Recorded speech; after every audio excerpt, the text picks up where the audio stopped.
Tropics,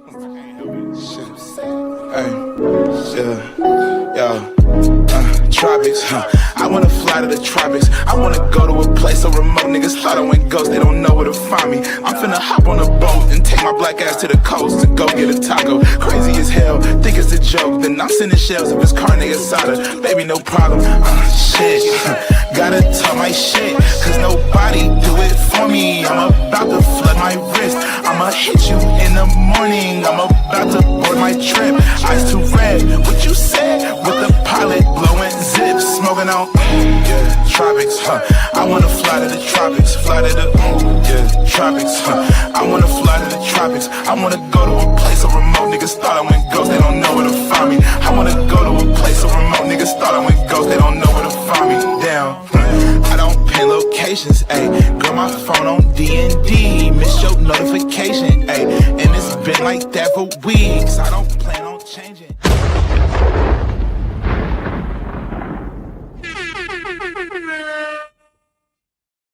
You damn right. What's going on, people? That's the morning show. Let me copy that. I'm still cheering this out. Let me put a little mascara on so I can look like I got it. This something ain't doing it. Oh, I didn't even share it to a group. Lord have mercies. Now I look green. I don't know what you seeing in yourself. Like, what's she seeing in herself? Lord have mercy. Yeah, the settings on Chrome are way different. See, yeah. All right, I done told y'all. Like I don't listen. I'm trying to give you some credit. So you see all the stuff, the style, the media assets, the nodes. You got to present at the bottom with the different stuff. It's actually never let me go in that way. I had it on the other side, but I really feel like the sound just wasn't picking up because I don't think it was, because we know it wasn't made for Safari anyway. It was made to go with Google. So I think whenever they made it where it was Safari compatible, they forgot, hey, we need to make sure the sound does the thing. Actually, you know what? I'm going to pull it up while no one's here. Damn, I'm like loud as hell when it moves. Yeah. Okay. I put on there, good morning. Good morning. Get ready with me. We here. Yeah. Sheena got a kit that somebody else can get ready on the other side of it because they can see themselves on the back. I'll be sitting right on the back. Like, no, hold it still now. Sure. I'm gonna get my mustache. All right, no, look, it's all. It really is, though. I can see myself in you. See, I can see myself. Yeah, no, still not. Sure. You gotta make sure Henny looking good now. Can't have Henny out in the public like that. Shout out to y'all for coming into the live this morning. As you see, we getting ready and we, you know what I'm saying? We here today. Let me post this. How is your morning gone so far, friend?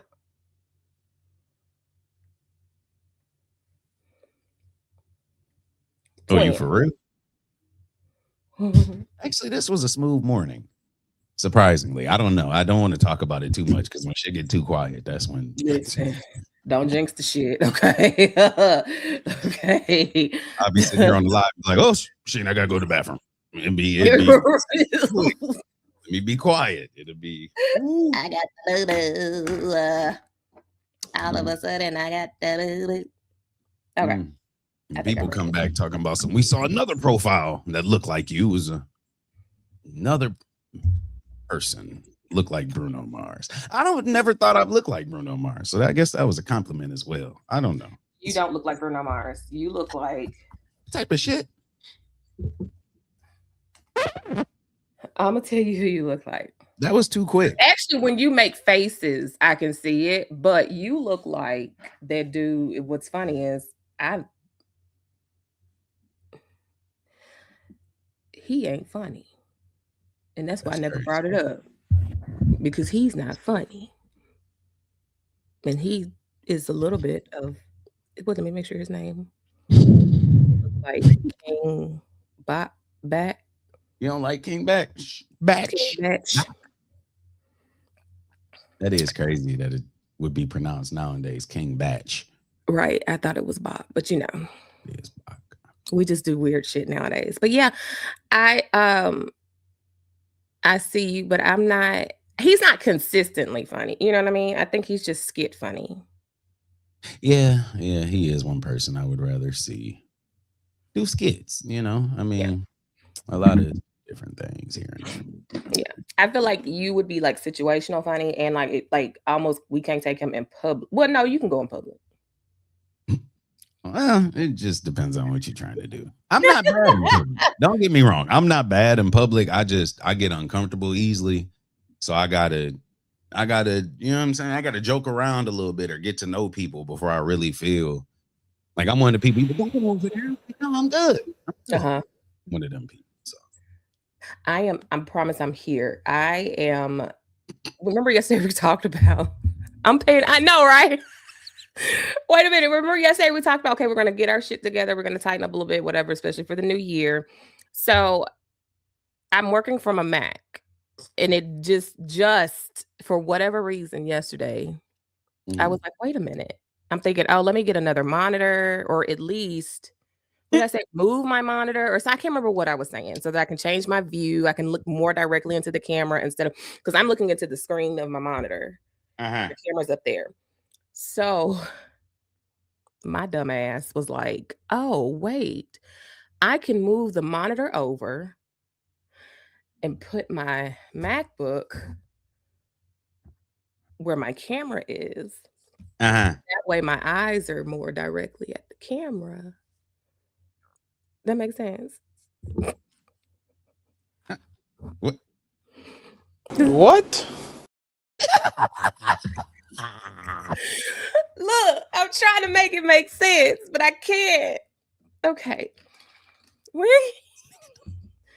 Y'all hear this bitch? She crazy.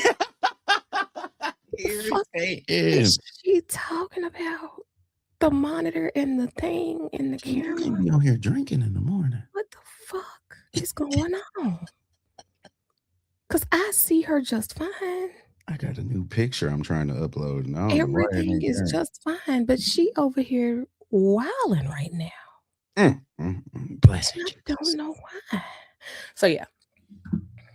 Bless her, Jesus. Yeah. So I had to update my MacBook. I'm trying to get it updated so that I can work on. Yeah. Anyway. You gonna make me smoke early today. That's why my husband an alcoholic. Let me tell you. Distraught. Yeah. You know. Listen, make the most simple tasks so complicated. That is me. That is me. And then I want to, like, what do you call it? Tether the screens together where I can go between my MacBook and so I'm not using different Mac. Just leave me alone. And I may have to use my other MacBook. Good. Welcome to, the world of technology is fun. We'll just say that. Well, what I'm going to have to do is FaceTime you to help me. Why isn't it popping up on here? Come on now. To help me do this, right? Do I still have to update do I have to do it again? How long has it been since I've updated? Why isn't my avatar updating? That's what I'm trying to do right now before I start anything. Always something. Bro, what the fuck? These ain't even on here no more. Oh my gosh. I'm still updating shit. Okay. Well, that won't happen. Everything's updating this morning. Let me just say. But yeah, how's your morning been? My morning has been pretty smooth as well. Got the kids off to school. Daughter has a field trip, I believe, today. Dogs are a little on that shit this morning. I will say that. So I might have to disappear to grab the big one because she's being a little bit of an ass. She went into her crate just fine with her toy, but there was a whole lot of reluctance because I didn't let her sleep upstairs with me. She didn't like that. She's the free roamer because she's the big dog. She's the protector of the house. I get it. But being put up, she's like, okay, hold on, bitch. I ain't do shit. Okay, I'm the big It's her bitch. wheel, technically, that you're trying to. Right. I'm sorry. Me big girl, me Serbian. Me Serbia, bitch. Damn. Why? Well, Me big Serbian, bitch. I guess you got to put it one way. There we go. Okay. Now it's letting me do it. You was messing up. See, old stuff over there was messing up my avatars. It was. Oh God. What's your new avatar? Look, down. We're gonna have an avatar war. Nah, you don't want to do that. As soon as let me get my shit. I've done this before, and it don't work out too good. See, that's why sis be mad at me half the time, because we had an avatar battle being nice. Then all of a sudden she gonna put up a picture of me throwing up some random stuff. So I was like, oh, that's what we doing today. And yeah, that's the shit I do. I take it to hell. It ain't yet. It starts off a friendly battle, then I just gotta.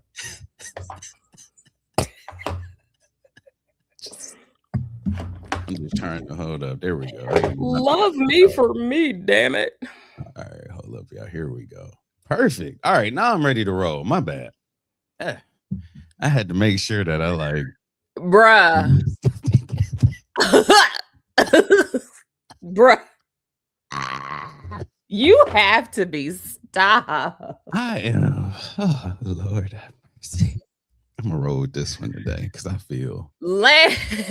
Oh, you got to please put that down. Take that down. That man is on a rampage. Please don't have us canceled.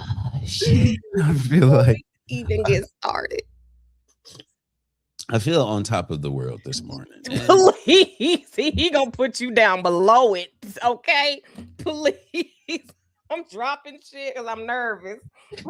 There's so many people, but see. My thing about 50 right now, I'm thinking in my mind, I said so many people must be maybe looking for clout in a sense, because before everybody was so quiet. That's just how I feel. Like it's like everybody was so quiet. Now all of a sudden everybody just out here. It's all this stuff going on. Everybody got something to say. Who was it? Marlon jumped out. Then it was was it DL Hughley jumped out? Somebody else jumped out. DL, I think actually DL did first, and it was kind of ignored. It's and then he came back, then he came back with, I know you saw me talking shit. Come out here so I can get my followers up. And then he came back with a 1-2 punch. It's DL. Come on, damn it. Just say it again. I mean, like this. All right. So can we just get into like a quick, like, just because I got this video loaded up. I sent it to you this morning. It's just some people talking about. I took it my own way. I'm gonna be honest with you. I took it my own way. It's about some people talking about racism, but it's two countrymen down south, and they just basically saying like, man, y'all letting this man take away like the good races. And when he said it, I was like, damn, that makes sense. Actually, I don't even want to get into it. I got to go into this. I'm sorry. We too far. Let's talk about it. Like when you have two people come up, and not saying they're admittingly saying whatever. I don't even, like I said, the point that I got is not the point that they trying to put across. So let me just say that first and foremost. They talking about a whole different thing. These two people, I believe they are Republicans, but they're talking about the party and what's going on right now. And they not too much fans of Trump. I'll just say that off grip. But when it comes down to it, and make sure you don't send me nothing on Messenger because it'll pop right up down there. I'm trying to. You can, but if we talking about somebody, you know what I'm saying? Like, oh no, I said no. We talking about somebody. Oh, it's JP6 now hopped in the chat again. You know, something like that. No, I'm just playing. But we I was sitting there watching this video this morning during my morning time of reflection and waking up. And they were talking, and some of these points, like I hear the points, but at the end, like it's just funny because if you take this out of their mouths and put it in somebody's mouth who is really that like a racist person or whatever, this is probably the conversation that they're having. And so I don't know. I have to play it for it to even have any context, but let's listen to this.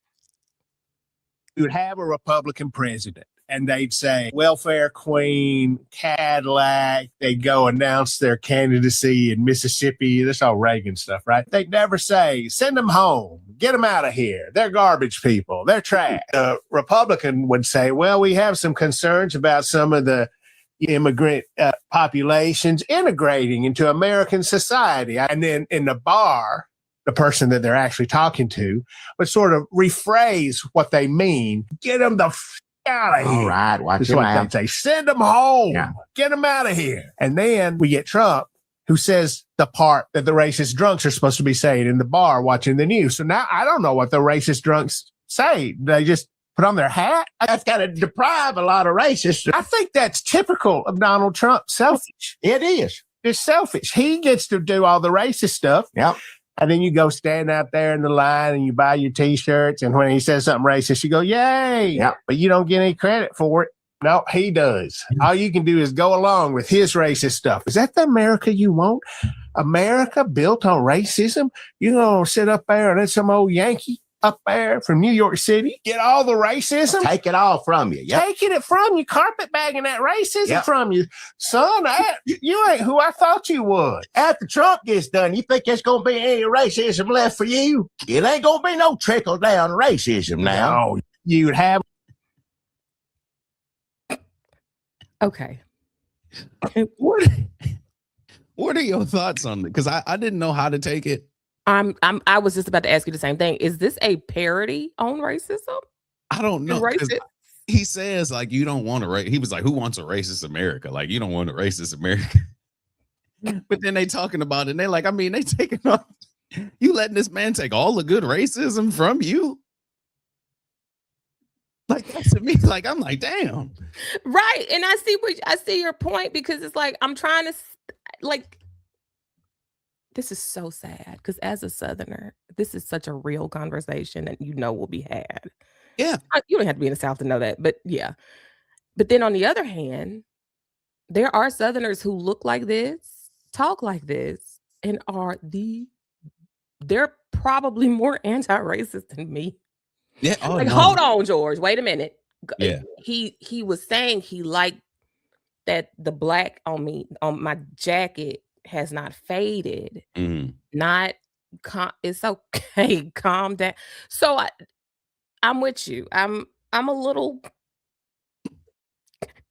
Perturbed. I don't even know if that's yeah.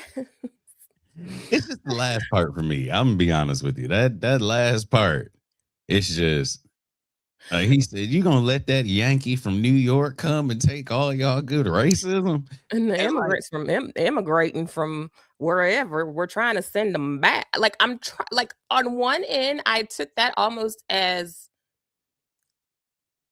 I don't mind the immigrants because the immigrants are fun. But then on the Mm. other end, I'm like, are you trying? I guess because I don't know if they're serious. And I think that is not to say a parody, but I think that they're just two country folks that's just like, yo, it's a bunch of stuff going on. And they have this mindset that all of us think the same way. And so I think that what they are doing, just by what they said in the first little whatever, now the last 14 seconds is, it is what it is. But this is how they explain Charlie to us. No, the last 14 seconds doesn't mean anything, but what he said in that one part. But I think that they're here and they're tired of whatever that's going on. And then the other part is them making fun of the people that they know that do whatever, or the racist folk that are around them. I don't know. That's just how maybe I look at it. But because like you said, they talk about that. Then they talk about, and then he literally says it. Like I said, he says, do you really want to live in a racist America? Right. But then he goes into like, and then y'all letting them take all the good racism from you. Like, and in my mind, that part is going into the part of like, I guess the parody-ish or the whatever, you know what I'm saying? Like picking fun at the people that whatever, which is different in this coming, from whatever. But like I said, it seems like this is a real conversation. And when you go back to that when you go back to that 2010 era racism. It was way different than it is now. Like blunt in your face, we doing it, and what you gonna do about it? Like back then, it was little stuff. Like somebody wrote the N-word on somebody's garage door, but no one admitted to shit. Like just random stuff that would happen. You couldn't move in the right neighborhoods and redlining. You know, we can go into all of that, but just talking about household, like individual people in households, they had their own type of whatever. And now it's different because they'll let you know who came down there and spray painted your door, and they'll stand out there and tell you till the police come. Until they realize they was wrong type racism. Like that's the type of racism we dealing with nowadays. Like, Right. And then and back to that 2010s, because this was an actual situation that happened, leaving someone like a dead raccoon in a worker's like a locker and that type of stuff. that's crazy.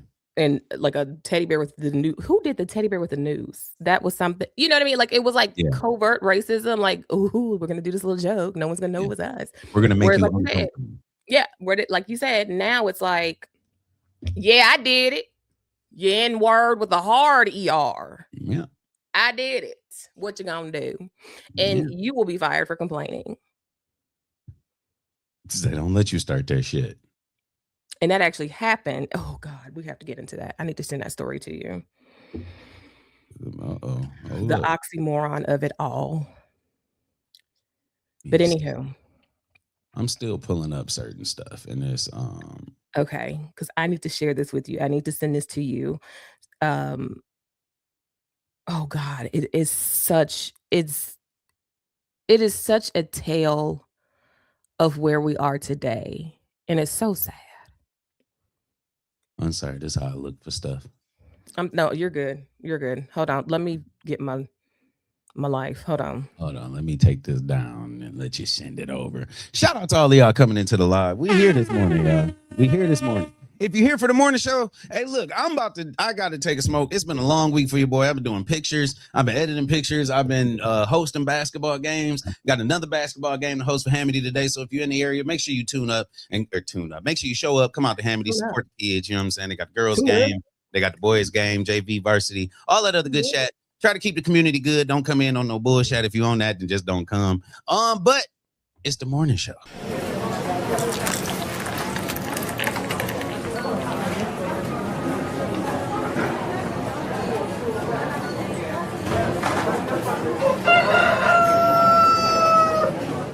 And if you in them bushes, come on out. Please. It's too early to be in here and just watching people. Please come out of the bushes. Come talk to us. We like it. We like to have conversations. Why'd she say that like I was getting on her damn nerves? What the wait a minute. Yes, please come in here. God. No, I said it like I was begging and trying to be nice and sweet. She looked over at me like, oh shit, please somebody talk. You're over here for me. I'm over where? Over here. Wait a minute. You're on this side of my screen. So if I look this way, I'm looking at you on your screen. Yep. That's crazy. We're brothers. We're happy and we're singing and we're colored. Well, wait, no. I'm a woman. So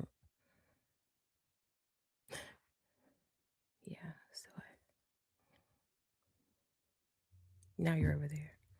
Okay, now you're. But if I switch it, do it. So on your side, it's still backwards. You're right here. So your name is under your name on my screen or my name on your screen? No, my name is under my name. I'm under my name. I'm good. I'm confused. We'll get it though. I don't know how you're confused. You shouldn't be get it though. Just remember. You shouldn't be confused. You can do is go along with his racist stuff. Is that the America you want? America built on racism? You gonna sit up there and let some old Yankee up there from New York City get all the racism? Take it all from you. Yep. Taking it from you, carpet bagging that racism from you. Son, you ain't who I thought you would. After Trump gets done, you think there's going to be any racism left for you? It ain't going to be no trickle down racism now. No, you'd have like this. I'm just like to hear the kind of to be the fly on the wall, basically. You know what I'm saying? Like, listen, the fly is confused. It's his confusion. the fly is confused. The fly is bewildered. No, that was a Tennessee flag behind that guy too, I believe. So, yeah. Yeah, the chances of this being real have just increased significantly. So a kid told us. So when you were talking about how America is nowadays, and you was about to send something over, this is a reality of kind of what we're dealing with, in a sense. Now this is just a kid, and we're gonna go in because you sent some things over, and we're gonna go into some stuff. But it's just a kid, and I had this a few weeks ago, but I wanted to play this. Now a kid told a cop his name was LeBron James because he don't trust 12. Don't trust him. Sorry to bother y'all. Yes, sir. Y'all see a little boy looks like this? That looks like my little boy. Little boy said no. Do I have a name on it, sir? It said Blake. Yeah, that's my Is son. that you? No, Is that you? no, You're not Blake? no. So what's your name? My name. First off, look at Blake's face right now. Blake ain't with the shit. Ain't got half the hoodie down. My name is LeBron. What? LeBron. Not Blake? No. So what's your name? My name is LeBron. What? LeBron. LeBron? Yeah. That's Blake. Your name no Blake. So Blake? we don't tell stories to officers. Please tell the truth. Hurry up. Okay, my name is Blake. Okay. I got somebody looking for you. You have any idea who it is? For what? Guess they need to go. I haven't done anything. You haven't done anything? No. Good answer, kiddo. No. Now, as I don't know, as not as comical, because I mean, when you look at it, it's really just heartbreaking, to be honest with you. Like I watched the video and I thought it was funny at first, you know, because he like LeBron, but then when you really see like the scaredness, the hurt in his eyes, like that lets you know that he's seen some shit or that he knows some stuff. Like kids don't just have that. Mm-hmm. And back in the day, like police officers used to come through. I used to stay on Mac, not Mac in. I used to stay on Mac. Get your shit together. People be on, they be putting me in the wrong place. I stayed by the mayor. Stayed by Woodrow in there. All right, anyway. But I stayed on Mac, and the police used to come by. Like they would just be driving through the neighborhood, but they would stop, like do community shit. Like we'd be outside throwing football. Like they'd get out the car, start throwing the football. Like they'd let us play with the sirens and all that other stuff. Like it was more community engagement as far as like you pulling up, not being on shit. Yeah. You know, like, and then as we grew older, it turned into a relationship of y'all need to get from over here. Mm-hmm. So more people, that's when you realize that police care more about property than people. And that's when it started to click in. But in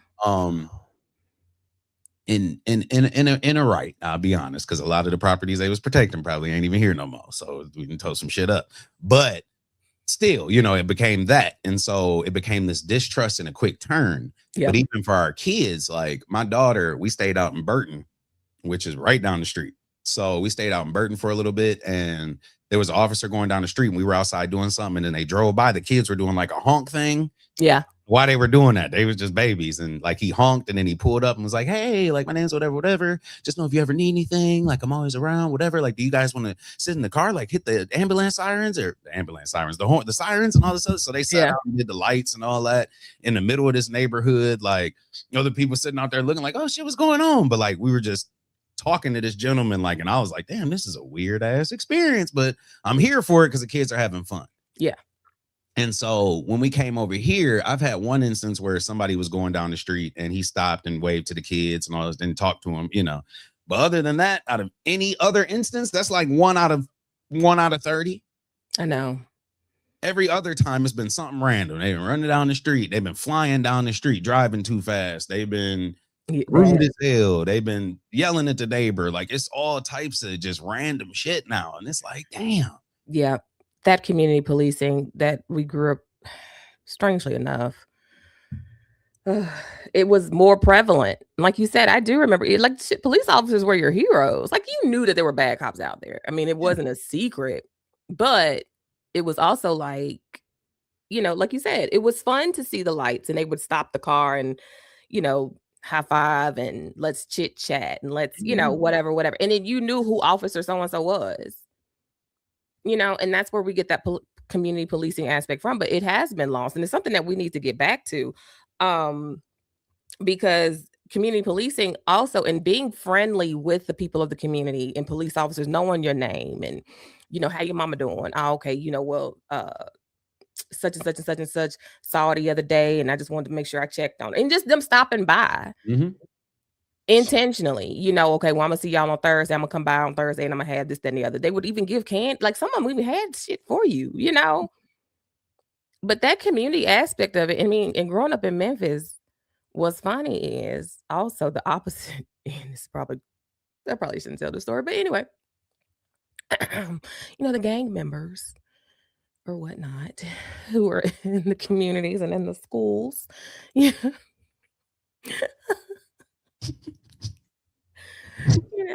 That community. Speaking of community, it used to be that they didn't even like if you were the good kid and you call yourself trying to be like, if you were like Drake, it'd be like, no, man, come on, you go home, do your homework, and do what your mama tell you to do. You don't come over here with this. Don't want to be over here with these niggas. Basically, you don't want to be. You don't want to be over here, and we don't want you over here because you good. Yeah. Like that was what it was. Behind somebody to do it. Right. Like you don't want this. You don't want this. Like, and they would straight up. They would just tell you this ain't.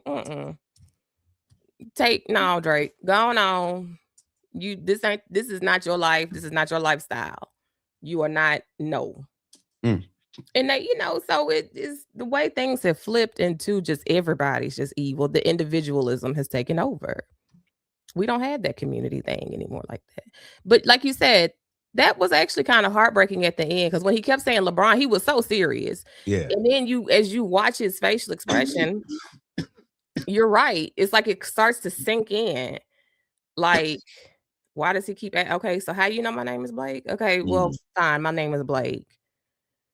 And then the cop is like, oh, okay, well, somebody's looking for you. And he's like, no, I didn't do anything. Like the fear is starting to sit in because he's like, wait a minute, whoa. What you talking about, Willis? Yeah. And he like, Mama, you not getting the hint to be quiet. He like, Mama, stop. And she, well, we don't lie to police officers. No, we don't, but do we? Because what he want? Give me up. Right. Because what he want?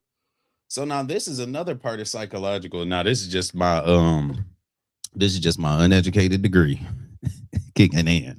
But this is the other part of the psyche or the psychological trauma that somebody faces, because now, even though it was just a joke, now the trust in his mom. Are you see what I'm saying? Like that's something else that we have to, that overall plays in something. So now we have all these factors where you can't trust whatever, but now in this kid's mind, he has somebody in his face that he knows automatically that he can't trust for some reason, right?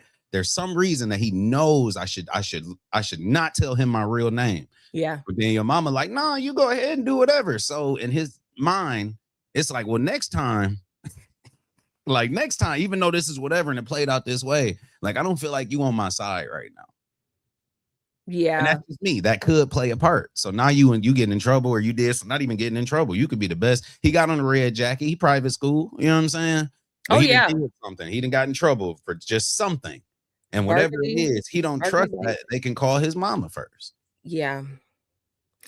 That would definitely require a conversation. I hope mom had a conversation. I mean, she was right. Yes, we tell the police our real name. And I think she was maybe just trying to lessen maybe she felt it too, that, I could tell he's kind of fearful, but we also, hey kid, we don't lie to the police about our name. Like you have to tell the truth. I feel like I hope rather that she had a conversation after, like, listen, I understand that, you're afraid, or your experiences with the police may not have been the best, or maybe you've seen something. However, we always want to tell the truth. This is why we always want to make good choices, because you don't know who's watching. Mm-hmm. And we just don't want those encounters to be uncomfortable and turn into something more that could be not good. Mm-hmm. So I hope she did, because it shouldn't be like that. There's also a video. I don't know if you ever saw that video of the officer who had pulled over someone and the kids were like hysterically losing their shit in the back seat. Yeah. And then the police officer, he got upset because he's like, I don't know. And he's crying in his squad car. Like, I don't know why this is like this, but I want it to stop. This was just he was trying to console the kids, but in the end, he's in the car like sobbing. I don't know what happened and why it's like this, but it has to stop. Like this, what is going? Like you could tell it was like whoa for him, and he was genuine. So I think I went to Nethercutt, went to Southwestern. So Southwestern, we had on the school liaison, I guess that's what you would call it. So you had the school liaison, and I went to Whittier because I was bad as hell. That's your police officers, right? Yep, like our police officers in the school. But they had like a security booth in the front. I don't know if we had an officer or it was just security, but I could have swore they always had a police officer up there, just because the school always has whatever. But I remember when we went there, it was a thing about like sixth graders had their own hallway because this was a new addition to the school. So it was always 7th and up. So they just added to 6th grade. So we had this back wing. But when we were out walking or whatever, it was always like hey, what you doing? Like you such and such and you whatever. So it'd be like, dang, like security be chirping or whatever. So we stayed in our little area was what it was. But when I went to Whittier, that was the first time I was around like kids from just different areas or whatever, but they were considered like one of the baddest, like, oh, all the bad kids go to Whittier. Like somebody told me that shit one day. And we did have a lot of people that was on some random stuff. I ain't gonna lie. But that was the first time where I kind of stopped, I guess, not looking forward to seeing the police in a sense. Because like you would go into school, we had a metal detector. That was my first time getting my bag searched like that. Like at Southwestern, we had whatever. Like you just walk through it, you good. Like there, they taking your books out. They got a table. They looking through the back. They looking through whatever. Like, hey, if you got a string hanging off that bitch, they trying to follow that. Like, and I knew people that was sneaking stuff in. So that'd be the craziest stuff. Like I had a friend that just pulled out wrenches one day. Like, yeah, I'm breaking lockers today. I was like, busting lockers? What type of shit? But first time I had to deal with that. And so that was where I had like a mistrust in like them trusting, like to where I don't get the benefit of the doubt because most people are doing this in their minds. So when I hand them their backpack, it's not a, hey, how you doing this morning? It's yeah, come on now, line, like, hey, we ready to go? Like, whatever, such and such, like, take it, go. Like it was like going into a prison at a certain point. And so that's where I got that mistrust for whatever. And so then I went straight to an area where I was the only black kid amongst a lot of different other people. And so I did get blamed for a lot of shit that I didn't do. And here's Landon. Yeah. So some people just have their own type of situations with, that interaction. So, and, children of the urban communities, black communities. See, I went to, mainly, I went to private school, private Christian school. Then I went to white schools in the suburbs, mainly white. I mean, there were a few of us, but I often was the only black kid in the classroom, or it was maybe 3 or 4 of us in the classroom. Then I went to an all black high school, all black. I remember my first day, and I told my mom, "Oh my God, I've never in my life seen this many black people." Like that's how it was, all black. But here's the thing. It was a very well-respected all black high school. We're talking the in Memphis, where the people who were like, I think the president of the utility company, his daughter, I went to high school with her. Anyway, highfalutin Negroes. Okay, the uppity black people, the black people of a higher socioeconomic status. I went to high school with them. We still had to do metal detectors, and that was my first time seeing that. And I was kind of like, "This what y'all do? This what we do in black school?" And I don't think it started off like that in 9th grade. I think maybe later in the 9th grade years when we really got into the metal detector situation, they were funneling us through the same entrance, and we were like, "What the fuck is going on?" And that's when we went through metal detectors too. And I've never seen this shit before. But I came from an all mostly white school, so TSA and all these metal detectors. I know exactly what. That's sad. We know exactly what'll send a metal detector off and what won't. Yeah. Before we grown. Yeah. because like you said, they're going through your backpack, and it's not. Now we have student resource officers, so we have what's called SROs, and we had one, and he was fun. He was funny, and he would, kind of mess with kids and talk. In Memphis, we call it checking. Y'all may call it joning or roasting or whatever. So, but we call it checking in Memphis. Big shoe, little ankle ad, all that kind of stuff. So he would do that to the boys in the morning, and the girls, he did, good morning, young lady, how you doing? Blah, blah, blah. Have a good day. And then, but when the officers were there and when the assistant principals were checking the backpacks and stuff, I mean, they're like you said, they're roughly ripping your backpack open. They're looking through every book, everything. And when you're a girl, you have your little private little pouch, and they opening that and looking through there. And that's like, God damn, all in front of everybody. And so, like you said, that trust, now it's like, this is the system that's also supposed to, yes, you're keeping me safe, but now you're also treating me like I'm a suspect. Because you're going through my back. I wouldn't do no shit like that. Most of us wouldn't. Shit, I mean, this is one of the top high schools in the region. But here we are still being treated like suspects. Like, huh? Yeah. So Sheena did it. No, I didn't do that. No, I didn't do that. I knew a Sheena in the hood one day, and she took my wallet. I gave it back. It just wasn't no money left inside. Oh, damn. Okay. Ain't that right, Art? Yeah. Okay, listen. All I got to say is, I just don't trust certain people. So yeah. So what do you think police officers can do? I mean, obviously getting back to that community policing aspect, but police officers they've lost that reputation. Their integrity is shit now. How do we change that image? Can it be changed? I mean, it can be changed. It's just trust. Like, I got to know that so I told somebody, because I worked at Comcast, and my boss at Comcast had the IQ of a fucking staple. Excuse my language. Oh, I'm sorry. Of a staple. But she had got the job just because of tenure, and so it's like, cool, we got your back. You've been here for forever. We got your back, whatever. And then she just started doing random stuff.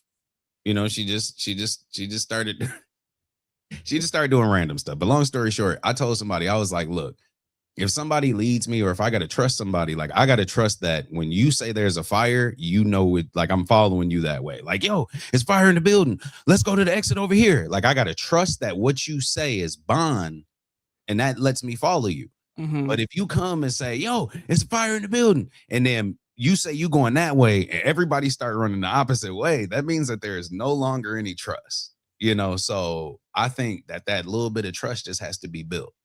And like, when you're talking about the people, like, we used to know these people. Like, we used to know officers by name. Like, and especially at the high school, when I went to Southwestern, we knew everybody by name. Okay. Yeah. It wasn't even just the same. Like, you would have a different officer up there, whatever. That's Officer Patterson. That's Officer this and that. That's McNelson. That's this. And like, and being in the community, you knew more people now know more judges' names than officers. And I think that's crazy. Oh, which judge you got? Oh man, you got such and such. Ooh, no, that's the toughest one. Man. You might want to put in a 567 2C so that you can get, like, things know more about the legal process than the people that are protecting the legal well, not even protect, but you get what I'm saying, like protecting the streets and shit. And so it's that you drive by me, you don't have to be looking in the car. I don't got shit in here. Like, anything, if you pull me over, you're gonna be pissed off because it's gonna be a bunch of kids shit in the back seat. I don't know, they clean their own shit. Whatever you find back there, it's just what it is. Yeah, you're gonna have some butts up here, and it might be a roach or two. You ain't finding nothing in here. So, but it's like just pulling up next to somebody. Like, when I look over, I should be able to, yo, what's going on? Like, damn, like, they got new cars. Like, damn, they got some new trucks. Like, I should be able to look at the truck. Shit, we paid for it. Like, not get pulled over. Yeah, what you looking at because it's a black truck with the letters that say Ghost on the side. But the transparency is at 13%.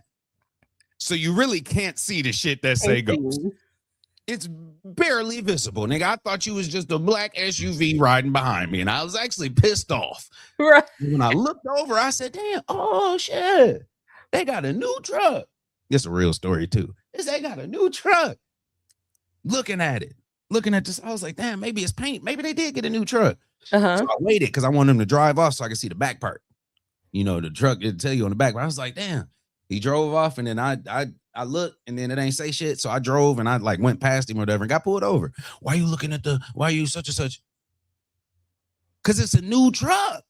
Wow. Like it was, and I get it. You know what I'm saying? Like I get it, but I don't get it.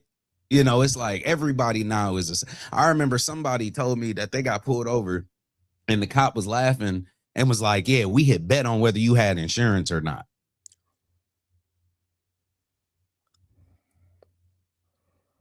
So imagine you sitting at the crib, your family come in, your cousin, whoever it is. Man, I just got pulled over on some bullshit. What happened, bro? Man, these cops sitting there talk about some man. They was trying to bet whether I had insurance or not. And they pulling people over whether they think they got insurance or not. How would that conversation even come up? You already know No how. one just randomly thinks of that. Nobody. That is like power tripping to the nth degree, because now your ass is looking for some bullshit to start some shit. Yeah. So that you can stereotype and check off a box on who has what and all this other bullshit. Mm-mm. You know what make you more pissed off is when you driving, one go past you and turn around, and you wasn't doing a damn thing. Oh, because you. That will piss me off. I get like my eyes be. What? Yeah, what I get pulled over for? All right. I ain't even got no or in it, no for. What I get pulled over for? Just what I do? Yeah. What you put me over for? Making me happy. Damn. Yeah. It's a trip. The trucks here, the police officers here have the blue line on the flag on their vehicles. So that alone is like, fuck you. They have the what? You know, that whole back the blue police bullshit with the blue line on the flag. Yeah. That was just the direct anti-mantra to Black Lives Matter, that shit. So yeah. So that alone is an immediate fuck you. I still was trying to figure out what they were trying to say about that, but I was like, okay, I guess. They're ignorant, stupid. They just, yeah. Anyway. What do people do to you? Okay, let's see. Moving on. My eye is jumping. Is that Twitch?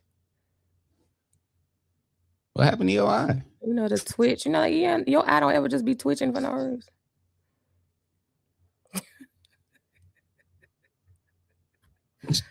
My eye twitching. It's like a little muscle, like twitch. You having a muscle spasm in her eye, is it? It's twitching. Shit. It's annoying too. It's like boop, boop, boop, boop, boop, boop, boop. Oh, her eye sitting there doing the Busta Rhymes. It is. Over here, Harlem shaking and shit. But anyway, let me send you. There wasn't an article. I mean, a picture or anything to this. When we were talking about discrimination and whatever. Go ahead. I'm sorry. I didn't know if you had anything else. No, I got other stuff and ain't really no stories because I was about to start ask you if you heard your boy last night, but go ahead. Oh, who was my boy? Who? Don Hell. He had a national. Let me do this real quick, and then we get to this ass wipe. Okay. So SHRM, which is the Society for Human Resources Management, which is an organization that human resources professionals, it's a membership, and they teach best practices for human resources managers, and assist with giving them all the pointers and lessons and stuff like that to basically protect the companies that they work for, because human resources is not there for you. They are there to protect the company. Okay. Let's get that straight first. These fools lost a discrimination lawsuit. They owe a young woman by the name of Rahab Muhammad $11.5 million for discrimination. Rahab she works for SHRM. She works for the Society for Human Resources Management. She works for them in their offices. Okay? These are the people who supply human resources managers across the country with different resources so that they can do their jobs effectively. These fools are sued for discrimination. What the hell? To the tune of $11.5 million. So she complained about discrimination from the person that she reported to. The lawsuit is from June of 2022. She filed a racial discrimination complaint to Human Resources of SHRM. And they fired her shortly after. She is Black and Egyptian. She was fired weeks after she issued the complaint to the CEO, whose name, interestingly, is Johnny Taylor Jr. It's just the jokes. He's a black dude. I mean, I don't even know, but his name is Johnny Taylor Jr. Well, why is this pulling up? Hold on, let me just pull this up because this is what it's showing me when I type it in. Because I just typed the lady who sued SHRM. It's pulling up this white lady. Man, is she the lawyer?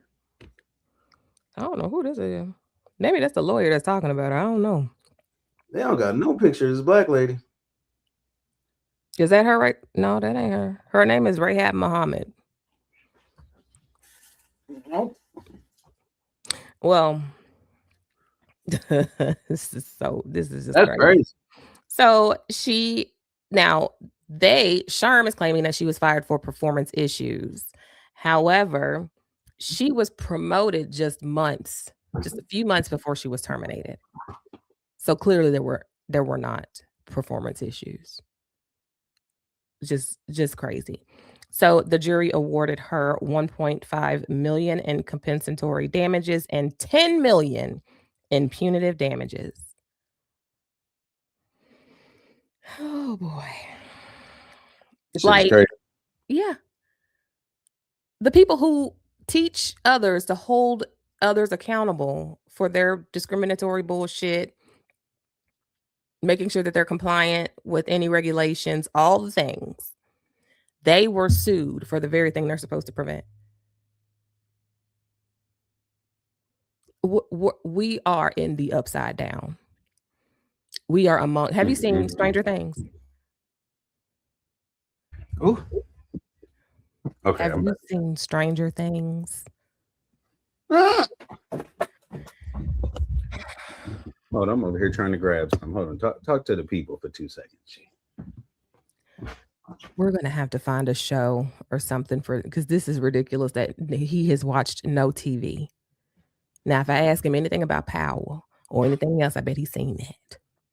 We have seen no Game of Thrones. We haven't watched Stranger Things. Anyway, we are in the upside down. We are walking and living and breathing and voting among a bunch of damn demogorgons because why and how is SHRM getting sued for racism? I mean, obviously no one and no company is above reproach.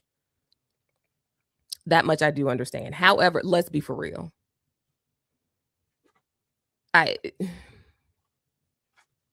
It's like walking into a Southern Baptist church and then everybody's worshiping the devil. What are we doing? And why? So she received $11.5 million. Of course, the lawyers for SHRM who were representing SHRM as defendants disagreed with the judgment that was incurred. Now, remind you, this was a trial jury. So the jury found them clearly in the wrong. And so the lawyer for SHRM stated, "We strongly disagree with today's court ruling, and with respect, we will continue to move through the process by appealing this decision to the highest courts in the land," the organization said in a statement on its website.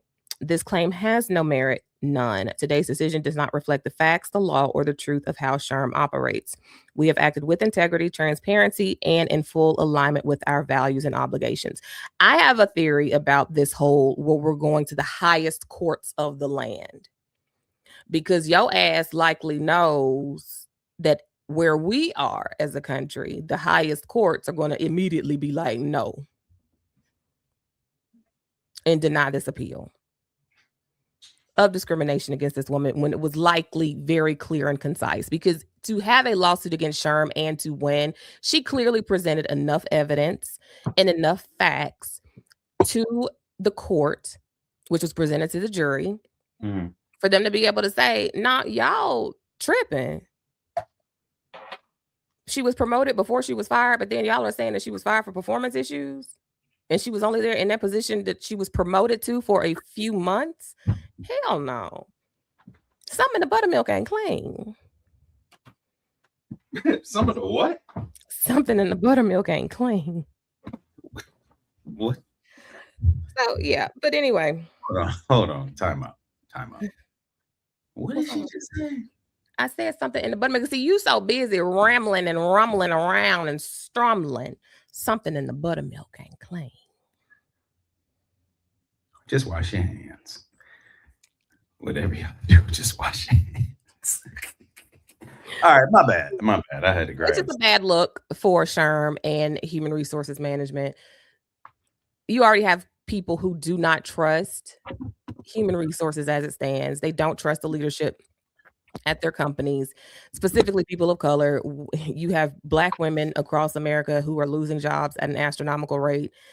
And when you see something like this, it further lets you know the downward spiral that we are in economically is piss poor. We're going down the toilet.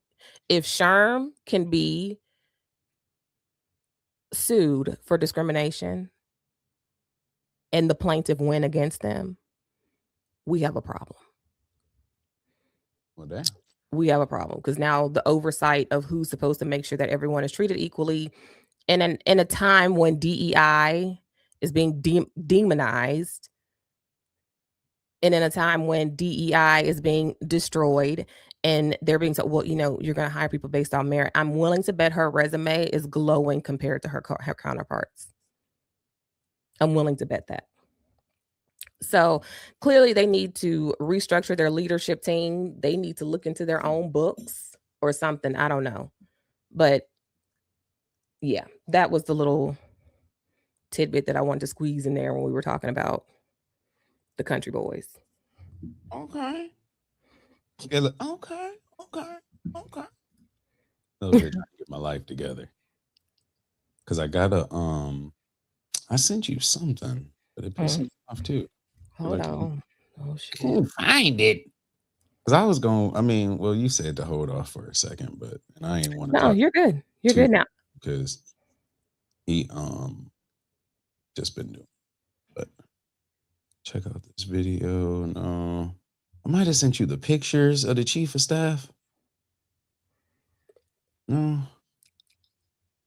Because I sent you a video, but I had pictures and maybe not. Hold on. You talking about Wiles, Susan? Yeah. But there was like 4 pictures and I thought I grabbed them. Yes, I did. So we're gonna sorry. Okay. So do you have anything specifically, or you want me to, because I got a couple things, I'm just lining stuff up. No, go ahead. We can get into some random conversation real quick. Some coffee and conversation, you feel me? Go ahead. Well, and I'm just going back through all the stuff that we've kind of sent each other, because still through the days when we have shows and we don't have stuff, or we just be with it, we'll get off the show and send each other something. So we got to make sure and then we don't talk about it. Then we be like, damn, we should have brought that up. So I was trying to go back and grab some of these stories, but I want to go into just kind of politics for a second. Mm-hmm. And when we're talking about politics, like we're talking about the new way, especially that things are being done compared to back in the day. Mm-hmm. So like I remember sitting in there with my grandma Annie, we were watching it was Al Gore and was it Bush? Yeah, Al Gore and Bush. Yes.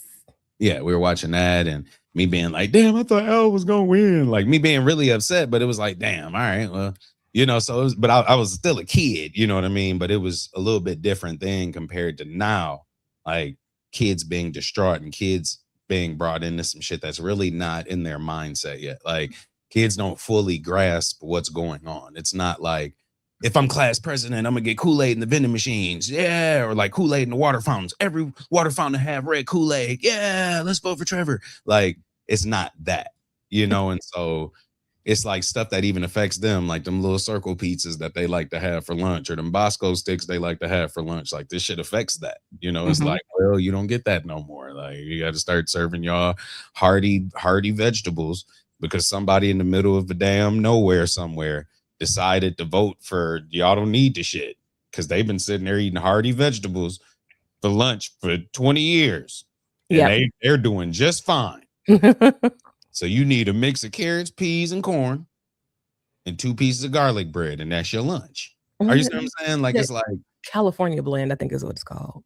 The California blend. I think that's what it was called. California. I'm gonna say that before she gets in here. That is very California.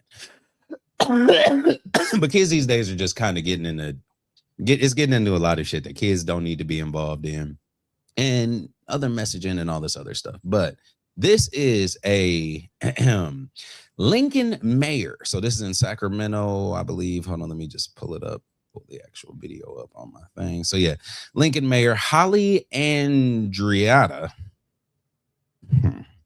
makes controversial and homophobic remarks at 12 Ridges High School Club. So she was at let me see, here we go. Okay, I remember this.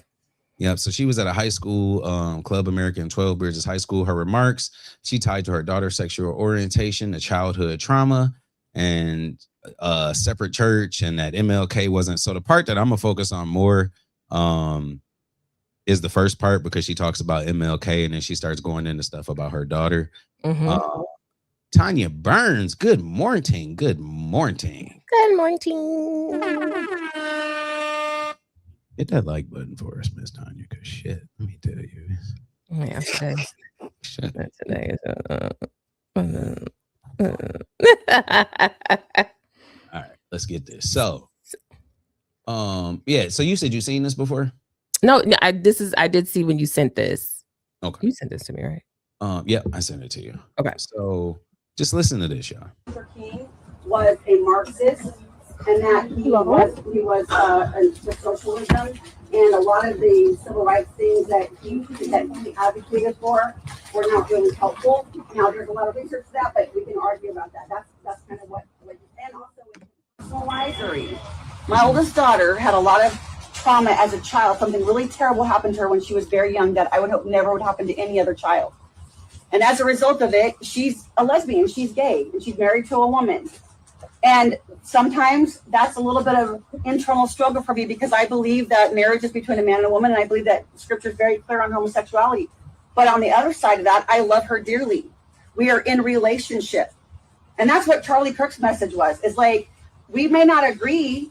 My daughter knows where I stand biblically, but I love her. We're actually going to spend Christmas with her in Missouri. We love her. We have a child, and I love my grandchild, and I love my daughter-in-law, which is weird to say, right? My daughter's married to a woman, but it is the reality.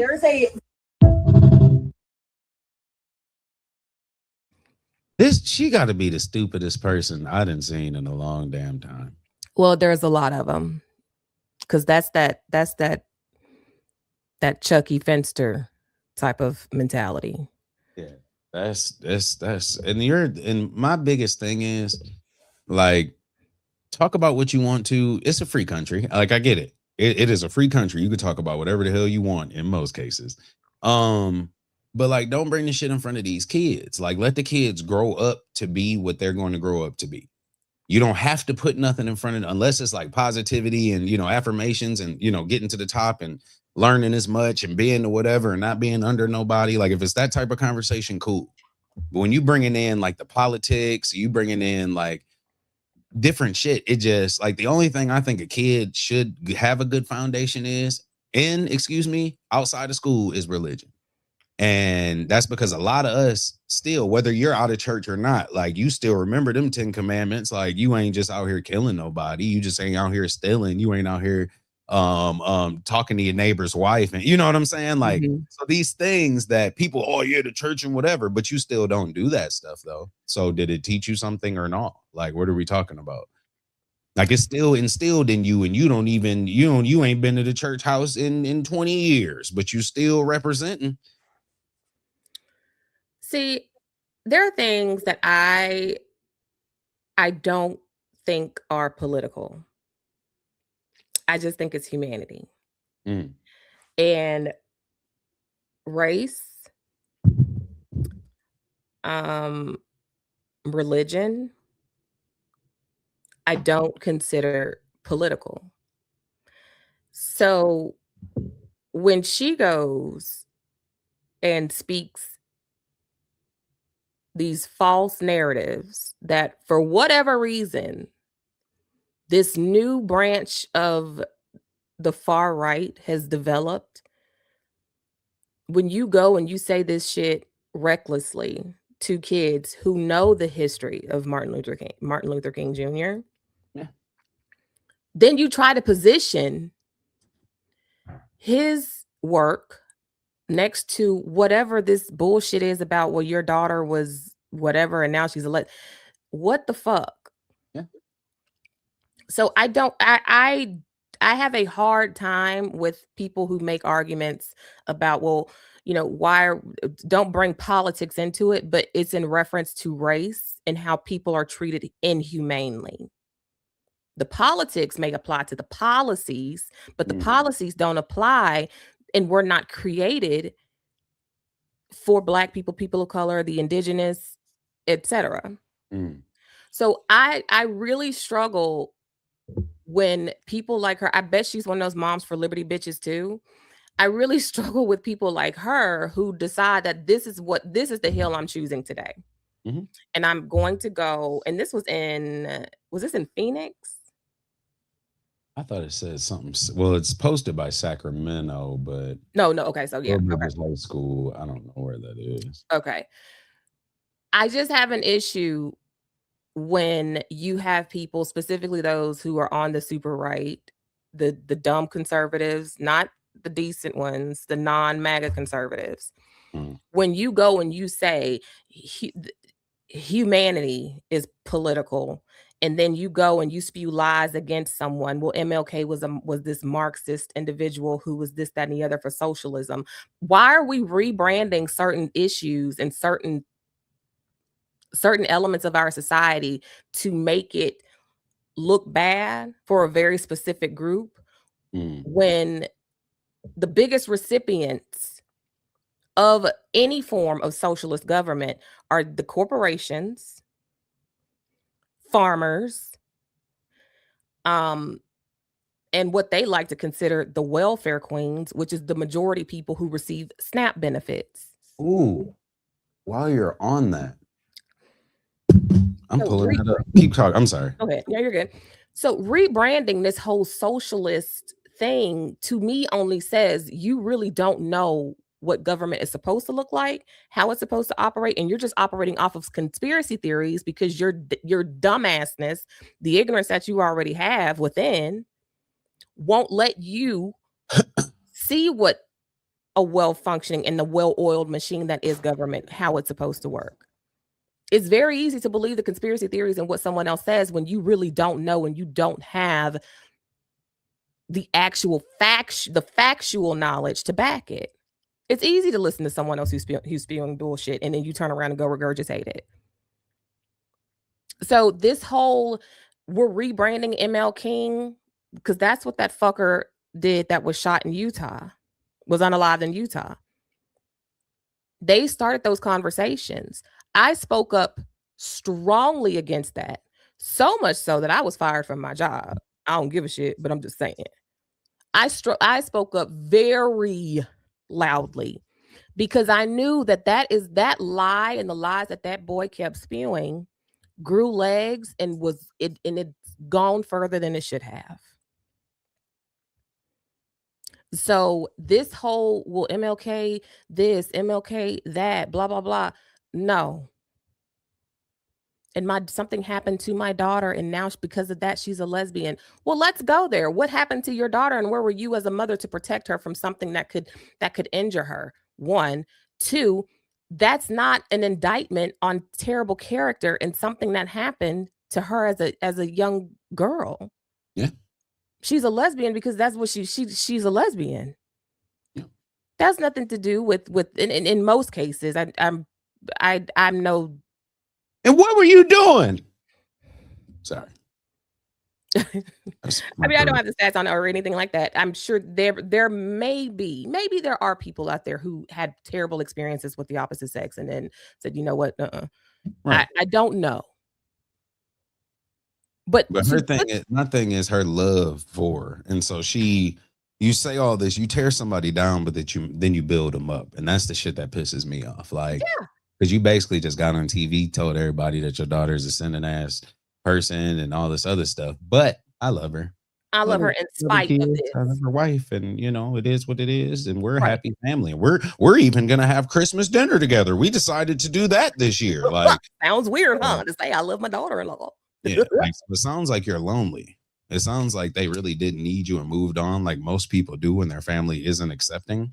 Mm-hmm. And so it sounds like this time around, you finally have a heart and you want to see somebody because you realize that unless you make the first move, they just don't give no dams to be around you or participate with you in anything. And I know plenty of people that are like that. Mm-hmm.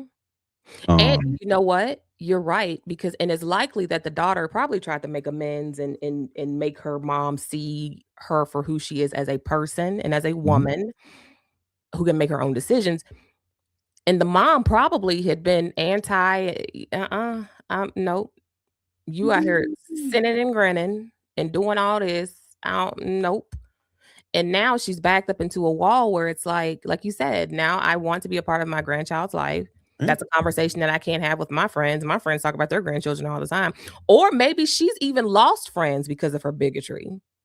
Maybe her friends have been okay with their kids being however they want to be, and she's the only one that's left out. That's right. And I do believe that a lot of them have been shamed so much to act like they have sense. Yeah. Like, what the fuck? You're really disowning your daughter because she's a lesbian? Be happy.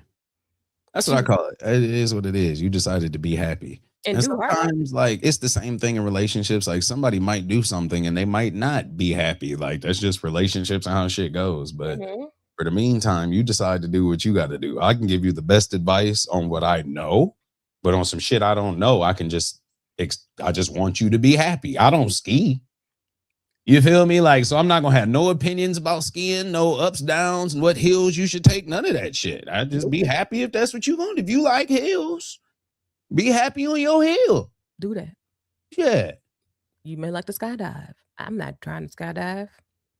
No, thank you. Just know I'm not going on the hill. I'm not going in the air to jump out the plane. Just know I ain't going. You ain't gonna see me on no slopes. And if I don't like it, exactly. If I don't like it, guess what? I just don't partake. Yeah. Hey, look, I really started talking about snow. I don't do cold. Yeah.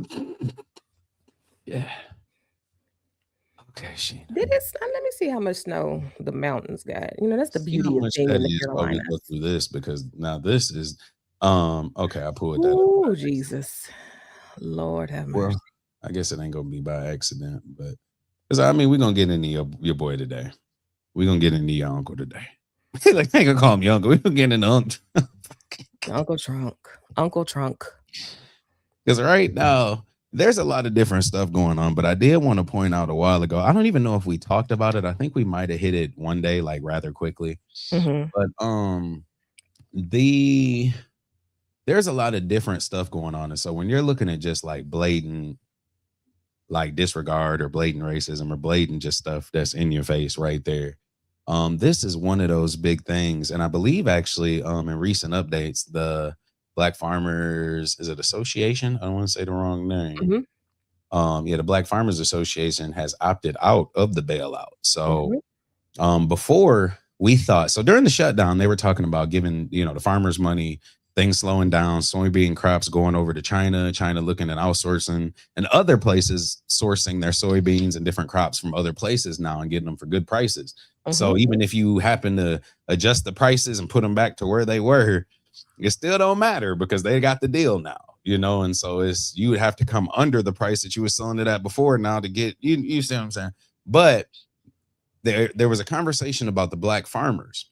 And so most people, I guess up here, I don't know any black farmers. I'm gonna be honest. Like I know black people that have gardens, you know what I'm saying? But I don't know of any, and it's just me personally, right? I don't know of any.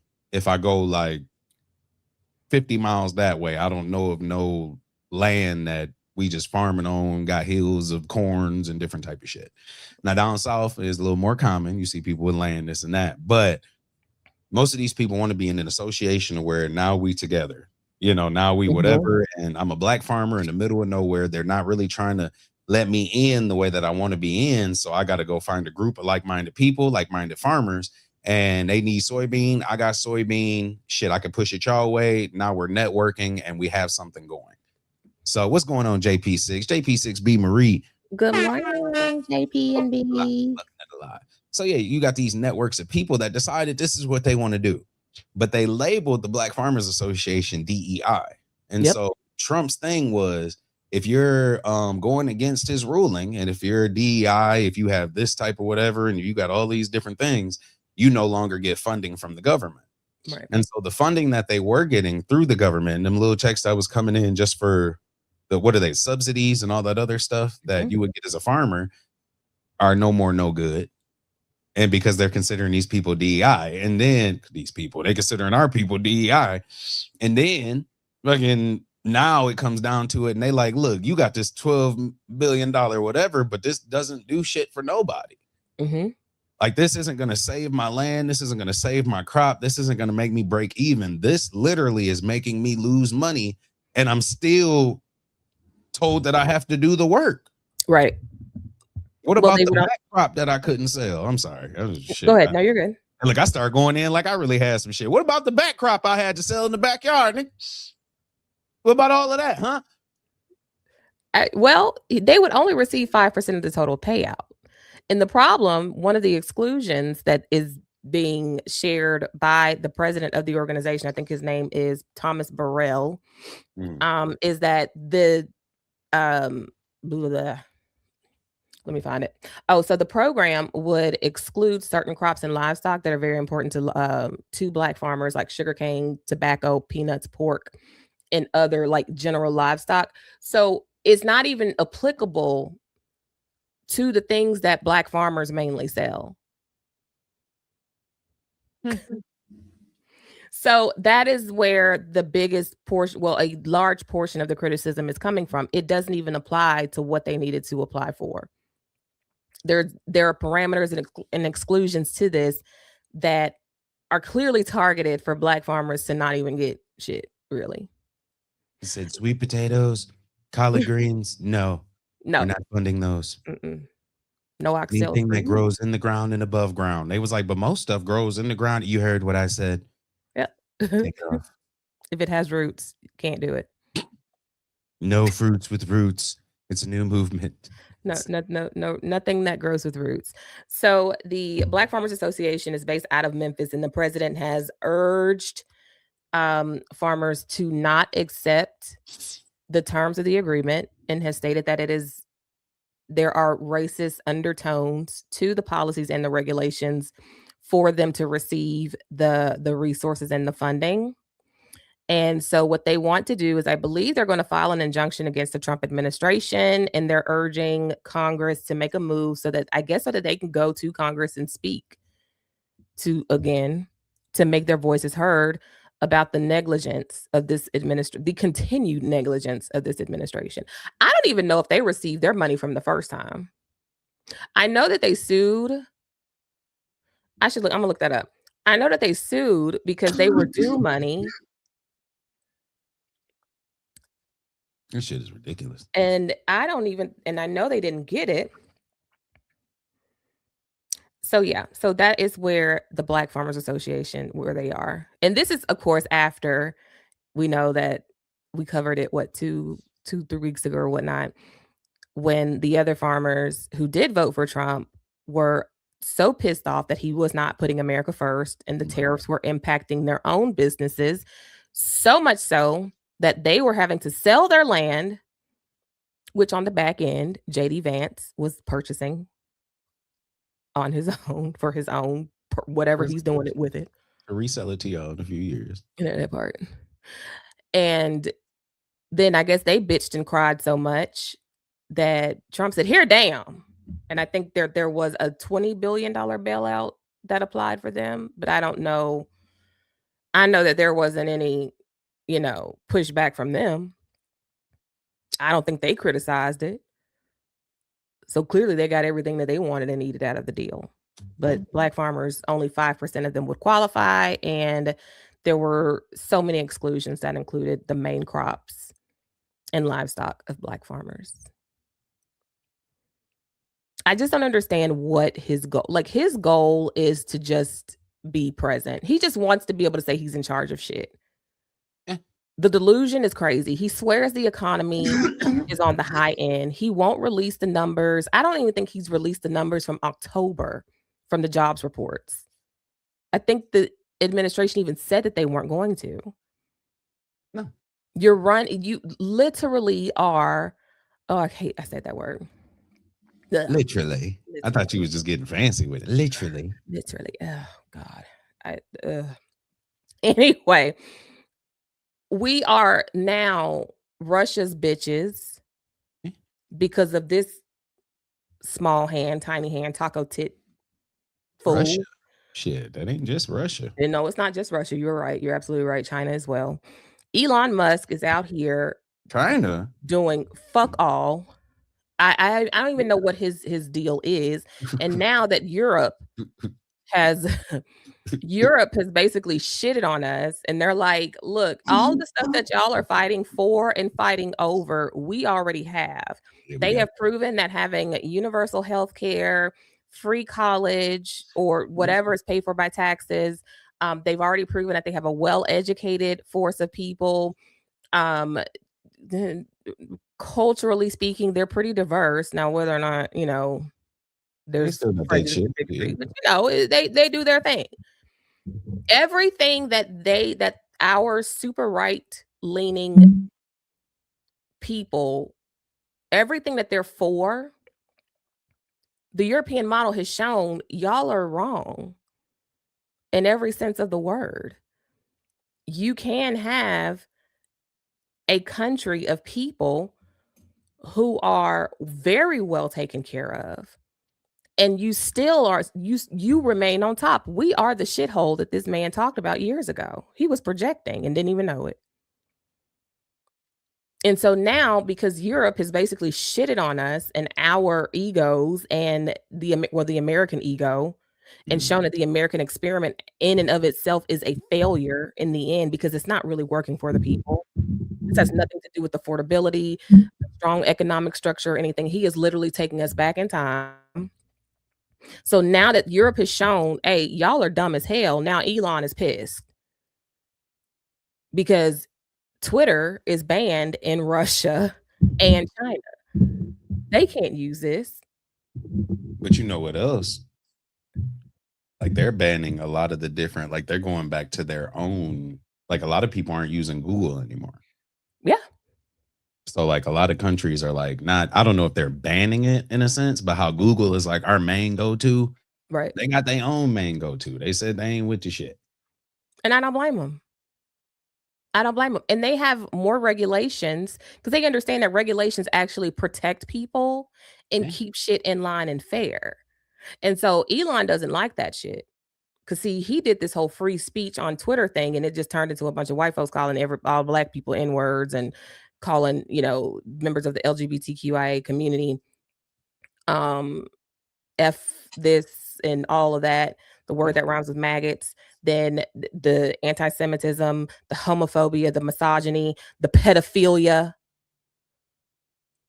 That was his free speech model. And now that Russia and China said, no, we ew. What? Y'all doing what? We don't do that over here. So now that the Europe is is deciding, you know what, maybe we're going to have some regulations in place too. Now Elon is about to go over there and act an ass with those people. I don't understand what the end goal is.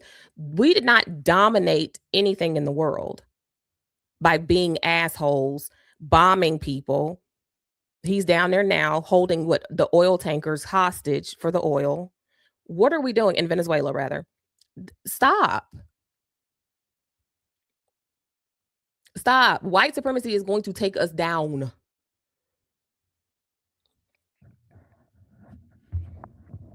What you doing? Oh, you pulling up something? No, I put something in the notes. That was you said something. I said, ooh, that's a good show idea. I like that.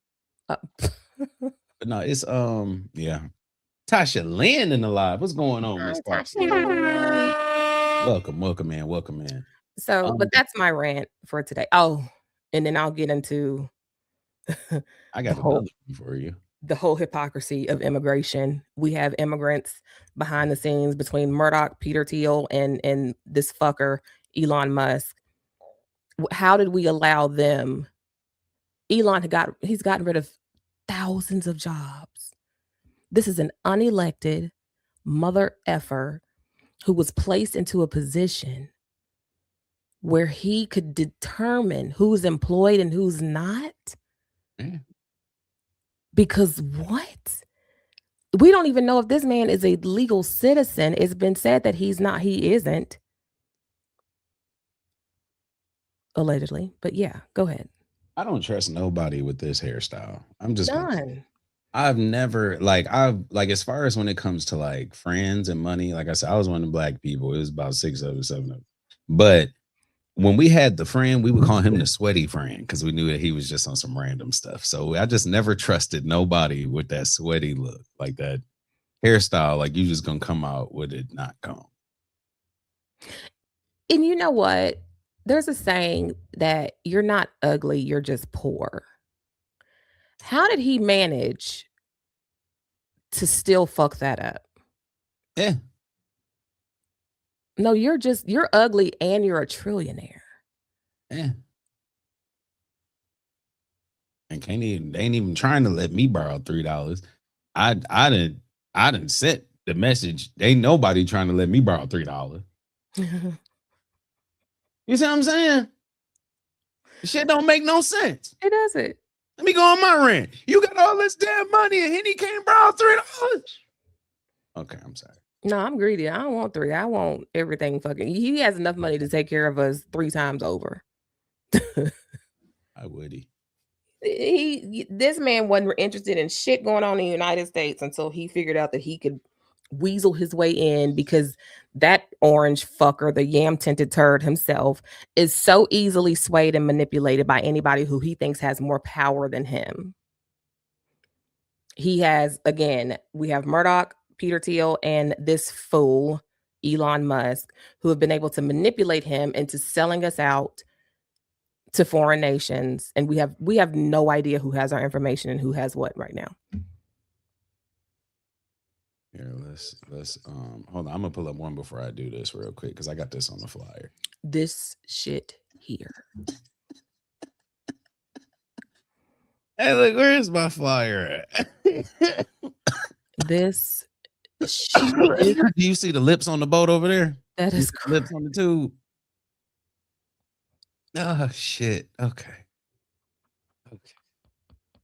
I know people. Oh, real quick, for a lot of people, we're gonna do this council review. We got some more notes that we trying to combine and all of this. So we are gonna do a little review because I did have somebody send me a little message, but no, right now we're gonna talk about this. We have to talk about this because what the fuck is wrong with your Botox? And her esthetician needs her ass beat. Yes.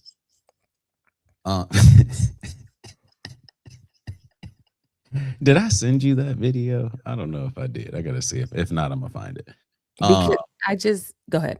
No, you're good. I'm still appalled. I'm still appalled.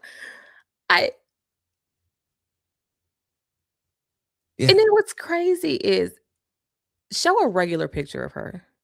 Go back to that one, I guess the group photo. See, You have all of those bum bumps. not bum bumps. She got a herpes on her lip. You remember that from Flavor Flav when the twins on it? She got a herpes on her Man, lip. She got a they herpes. went and told on her. She got a herpes on her lip. It's a So herpes we- on her lip. You I'm have gonna all show of a it. this is why picture though. How about that? So this is a this is why picture. Okay. So when you're looking at this, her lips are like extremely tiny. Like it's Like actually rather embarrassing.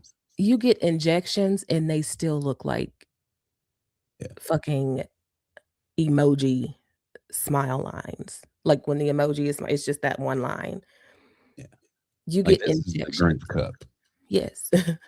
This is totally the Grinch cup. You get injections. And the Grinch even got a better lip. You know what I'm saying? Pause. That sounds great. But yeah. There was a thing that came out that said, so they was talking about it because they said she ain't had no lips. So that was the thing. Everybody like, who is this lady? Like she ain't got no upper lips. Every time she talk, like I can't watch her talk, like her mouth look funny. So she was reading these comments. Because there are certain people that are really self-conscious. They ain't gonna tell you they self-conscious. They just act real aggressive in person. Uh-huh. And make you feel like you can't confront them about whatever. And so this person right here ended up doing what she wanted to. But when people started talking about her at the beginning of this year, this was her. So this was her face. And now she has gone to this right here. And so that is a up close picture. Vanity Fair been wilding actually the past week. I don't know what's been going on at Vanity Fair. I don't know where the flame has been lit, whether Trump said he was going to try to shut some shit down, but love it. yeah, they been some this is journalism. This is journalism. And whoever took the picture, now they the more petty person because they zoomed in. I mean, they got the pores. We have the dry skin. We have the wrinkles from the smile lines. We have crow's feet on the inside. You don't we know are just crow's feet right there. It's supposed to be on the outside of your face. Yes. But I am extremely interested in knowing the story behind why the tip of her nose is orange. See. Because her face is so far up that man's ass. The ass bronzer has rubbed off on her nose. Like, why? JP6 said, damn, who's that? That's Carolyn Levitt. That's the press secretary. And she's what, 20, what? He says that she's 28, but we want the birth certificate and we want the receipts. We want a confirmation from her doctor because they should still be around. We want every bit of proof that she is what it is because it's really given. It's really given Mary-Kate and Ashley right now. Very so much. And that's a nice picture of them. That's a beautiful picture of Mary-Kate and Ashley. Didn't they just have a campaign with Louis Vuitton? Wait a minute. We might be missing. They did. Yeah, they just had a new little thing come out. They had pictures and everything. I thought it was kind of crazy, but if you still out here doing your thing and you ain't gonna let it go, don't let it go. You don't got to stop because Henny told you to. Yeah, they're pictures from. Yep. Oh. Long neck or no. You don't have to stop because I told you to. They scare me. Bless their hearts. Yeah. They've been out here doing their thing at 35. Oh, just bless their hearts. So let me see. I found it. I'm about to send it to you now. So they were born in 86. Okay, so they're 39. 39. Hey, he said, don't talk about the Grinch. That's my cousin. Hey, look, and I can't say nothing back because then that's, we ain't gonna talk about Jim like that. That's he technically one of the only ones invited to the barbecue at this point. Let's see, okay, make sure it ain't pull up my screen. You got over here. Huh? This the one they just did? That's not them. That's not them. Look up the Olsons for Louis Vuitton. I saw one, but I thought they had hair. Oh no. Well, I guess they could have hair. Louis Vuitton. Oh, I say that too. Louis Vuitton. I do that too. Let me see. Come on, man. Damn. I saw them. I thought they had like some tigers or something in the front of them. Yeah, this is the one I saw. Hold on. This is the one that I saw right here. Oh, that one? Okay, so oh shit. Come on, man. But they say that where's the other one? It's over here. Let me see if I can. Is that the same? Am I tripping right now, y'all? Or... No, darling. That's somebody. I truly hope that this is some sort of, I want this to be like AI or something. I want it to not be real.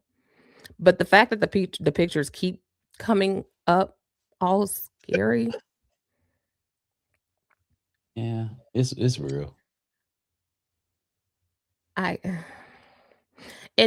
what's funny is the older they are, the fact that you just pop back to these lips. I'm sorry.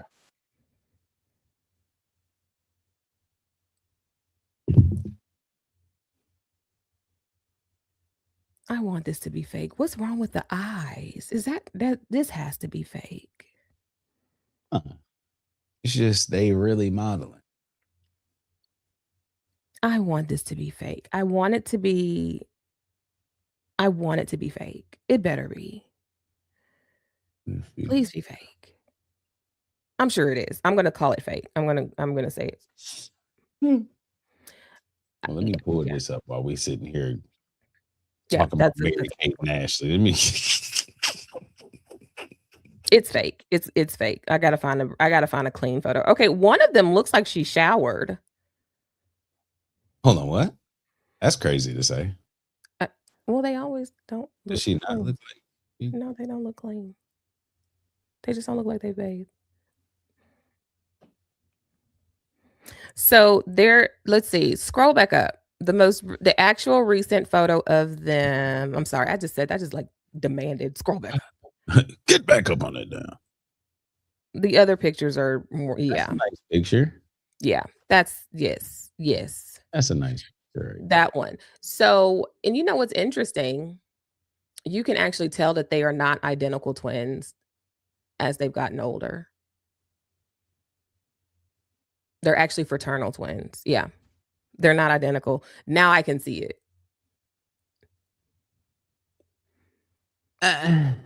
Now I can see it. Listen.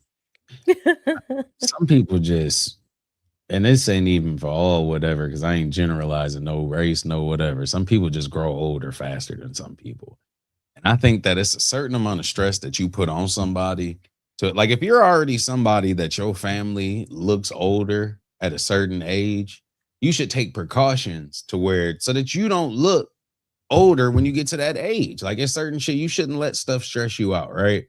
Yeah. So when you go to this, and so this is just another point. So when we go back to this, and then we talk about, okay, Carolyn Levitt came in this thing. You looked like this. Mm-hmm. We'll just say this in general at the beginning of the year. Mm-hmm. This is the beginning of the year. You done let the White House turn you into this. That's that hatred. How much hatred? It's like, shit, I can't have that in my life. That's that hatred that is not minding your business. Lying. That is not drinking your water and minding your business. That is, like being vindictive. Yeah. Okay. Not standing up for yourself and the truth. Mm-mm. Zero integrity, zero dignity. This is what happens. Your makeup separates. So you got a lot of dry shit happening here around the mouth area. See, this is what happens when you don't use the appropriate products. See, ma'am, you need moisture. All these dots and shit around the lip. This looks like a horrible dot to dot that children will have to play with to figure out how to shape the mouth. This is disgusting. Now, if you just saw this, who would you have thought it was? Oh God.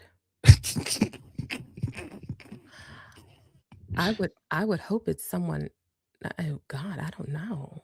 I definitely wouldn't think it was a 28-year-old. I wouldn't think it was a 28-year-old, and I think it's somebody that said a lot of hard R's in their life.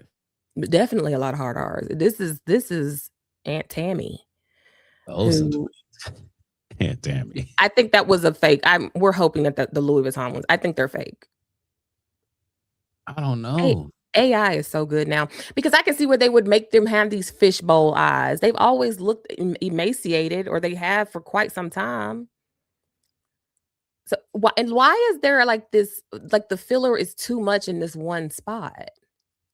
No, it's all messed up. And that's whoever somebody said in the thing, it was like whatever chiropractor she went to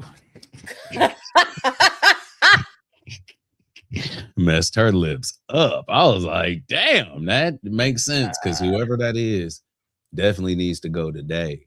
And she tried to cover it up by putting her lipstick a little higher so that maybe you wouldn't see it. But we see it. And Vanity Fair saw it. So Vanity Fair went. I thought it was something to point out. And he wasn't the only one that Vanity Fair went in on. I mean, Vanity Fair gave the business to all who wanted it. Vanity Fair been on a random rampage this last 720. They've been on a random rampage these last few days. And it went away. Okay, there we go. So with it, y'all, the chief of staff gives a shockingly candid interview ripping into the entire admin. So Trump's chief of staff, yes, the lady that comes out, if you've watched Scandal, this was Olivia, basically, in a nutshell, right? If you watch Scandal, this is Olivia. And Olivia is giving all the tea, basically. Olivia is in the house and she's saying, look, Fitzgerald is chirping. And she in the house and she's saying that the vice president on some bullshit. And they planning it like this is. They said she was doing laundry during one of the interviews. She was legitimately doing laundry and doing this interview. Yeah. I want to know, what did they do to get her to come out of the shadows? Because first off, I've heard through the grapevine. Now, my husband works in politics and is very politically savvy and all this stuff. So we know some high ups. I heard she's a hard ass and she does not play. So I can see why she stayed behind the scenes and was doing her thing, doing whatever she does. Because she's Pat Summerall's daughter. So she's been in this game for quite some time. But I've heard she's a hard ass and she stays behind the scenes. She didn't want anything to do with the limelight. I always suspected it's because she knew that this was just a train wreck. Because I do believe that there are people who know this is bullshit and they're just in it so they can get their checks, set their family up, set themselves up for retirement, and disappear into obscurity. That's what I'm trying to do. Yeah, right. It's everyone's goal. I do believe that is what's going on with her. But to finally come out of the shadows in a series of interviews over a 1-year time period. I want to know, what did they give her for this? I'm nosy. I want the juice. I want to know what happened behind the scenes. Not the juice. With bootleg Paula Deen here. I want to know, what did they give you to come out and make all these statements? Because she doesn't do interviews. So are you not on? So let's say, are you not on board with her technically coming to the barbecue right now?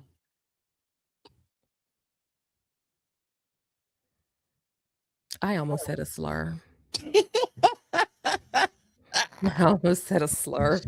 Like, I mean, when you look at these slides we about to play, it seems like a lot of people, and this is kind of getting in that Marjorie area. It seems like a lot of people are forgetting what they done did, but they like, damn, barbecue is really good. Like I don't want to miss out. I'm gonna call you a slur. I'm going to call you a slur. And I'm trying not to. I'm trying not to. I'm trying my best not to call you a slur. Shit. It's on its way. I'm going to call you a slur. She's just trying to get to the barbecue chicken. That's all I can say. No, she's not. No, she's not. This is so geography teacher looking at her old student who aged worse than she did. Mm.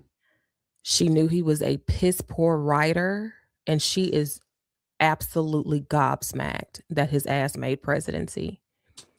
And she's judging the rest of us for allowing this bullshit to happen. You know, that's something that the Democrats need to be ridiculed for too. We really should talk more shit about them for letting this happen. But anyway.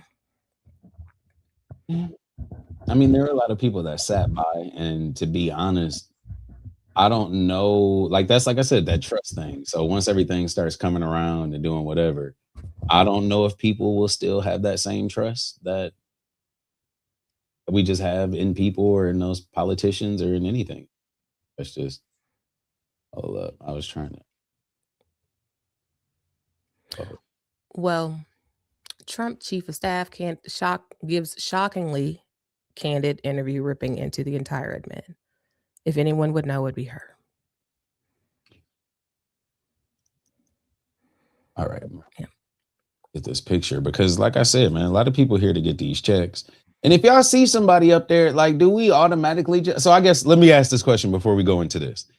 If we see somebody up there that's whatever, let's say we see a black person up there, or Asian person, whoever it is, we see somebody up there. Are we assuming that they automatically believe in all of these ideologies now, or are we assuming that they just want this money?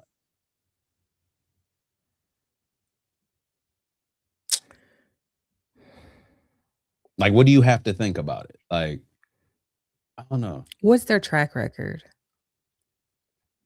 I'm trying to give you an example right here. Because to an extent. Hold on, can I give you an example for your answer? Yeah. Okay, let me give you this example. Okay, this is a picture. Oh, shit. I'm scared. Okay, so this is a picture, right? You see that picture?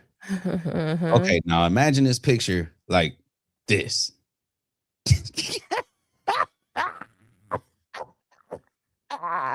So you see this picture with this man sitting right here in this corner now. Would you assume that I'm in there believing all this bullshit or that I'm in there for a check? Now this is a check. Okay. I just want to make sure that we. That's the first. You know, look at this nigga in this picture. He just want to get paid. You see him over there just sitting up there. Look at him. Lean back up in that chair. And probably rub his elbow on her booty. Look. He got mayonnaise on his he got mayonnaise on his elbow. Look at him. That boy got mayonnaise on his elbow. He up in here playing in the White House. But yeah, I don't know. It's just, I don't know. Cause I see a lot of people and you see, there were people that were running for office or different stuff. And you was just like, who is this? And so you would look at people and you like, what do you believe in? Like, so then you start going in a deeper dive. Like you said, like, what is your track record? What is your history? Yeah. And it's like some people's views 4 years ago is completely different from their views today. Oh, yeah. Whole switch around. Oh, yeah. So I don't know. That was just a random question I had just because I made the picture and I thought it was a good plug in for the time. But let's go to this next picture. So Trump chief of staff gives shocking candid interview ripping into the entire ad man. She said Trump has an alcoholic's personality. Trump's chief of staff on President Donald Trump. And there are reports that Trump has never had a drop of alcohol. Trump states that he is not a drinker. He's never had a drop of alcohol, even though owning a liquor company and a winery. Mm-hmm. So you could take that how you want to take it. I have the best wine. I've never tasted it. I don't even have to taste it to know. I have the best tasters. The tasters have tasted me. We know what it is. So it's a whole thing just surrounding that. So it says Trump has an alcoholic personality. What you think about that, Sheena?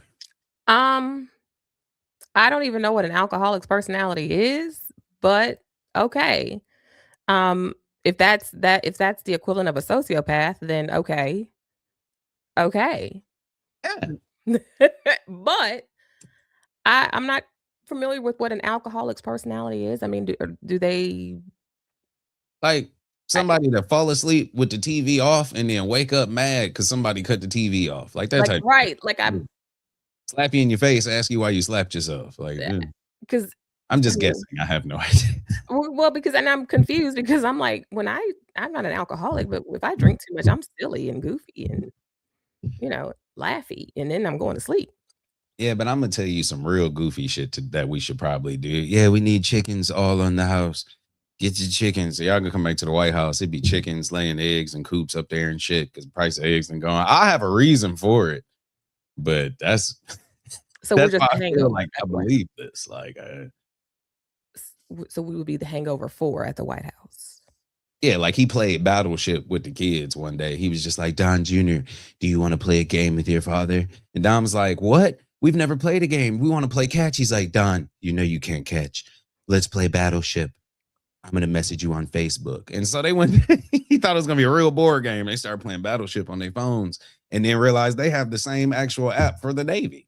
And he was like, why don't we do it for real? Like, this is shit that I think about. And so when she says that he has an alcoholic's personality, like, I'm like, I don't know. But maybe that's part of it. Maybe that's what it is. Maybe that's what it is. What's the next one? What else did she say? Let's see if it's this easy in real life. JD Vance has been a conspiracy theorist for a decade. Well, that's pretty freaking obvious. Eyeliner man, I just don't understand the switch. This is the clearly for the money fool, but it's also like, dude, your wife is Southeast Asian. She's Indian. She also practices Hindu. You have brown children. Like what They be having real fights. Like, yeah. Stay in there. All we have to do is either wait for him to heal over or the next time is ours. And she's like, I don't think that it's working for you like that. And he's like, No, it's not. Just got to stay in there. No, this lady has been in there. I don't even know what her point is. Where is she? There was a picture of them in the restaurant, and it was obvious that they were arguing or something because he was clearly upset with her. But he roasted Trump early in his days and talked about his mother's addictions and all the like, dude, you are the antithesis of everything that MAGA. Like, what? What is going on? While you talking about it, can I just point out one thing that bothers me? You don't have no chin. Like, and I don't specifically trust nobody with no chin. Like, anybody that can't fold a towel, can't fold a bed sheet is untrustworthy. And it's something about it. It's something about it. But to have all that neck pause and no chin that it connects to at the end is freaking crazy. It's crazy. And okay. It just does that into his lip. And yeah, so that to me already showed me that he was untrustworthy. Plus, he looks like a grown-up version of the badass boy from Mad TV. So I don't trust it. But he looks like Chucky. He looks like a lot of things that I could go into. The eyeliner. I don't. Is that natural? Like, is his lashes just thick? I don't understand. Like, what is that? Oh shit! Is he really wearing? Like, what are we doing? Yeah, trim my neck up to here, but keep the rest of it rough. No, just because when I walk, he only did it because when he walked, his collar be moving. And so when his hair is there, it makes a noise. He don't like it when he be on the mic. So he wanted to cut it up to there. You see that it's shaped like his collar. And it's literally shaped like his collar. So. And it's not even like done. Like it's not done. It's very patchy. Okay. Yeah, Okay. somebody likes it. Somebody likes it. Somebody does. Let's see. Trump's chief of staff on OMB director Russell Vought, a right wing absolute zealot.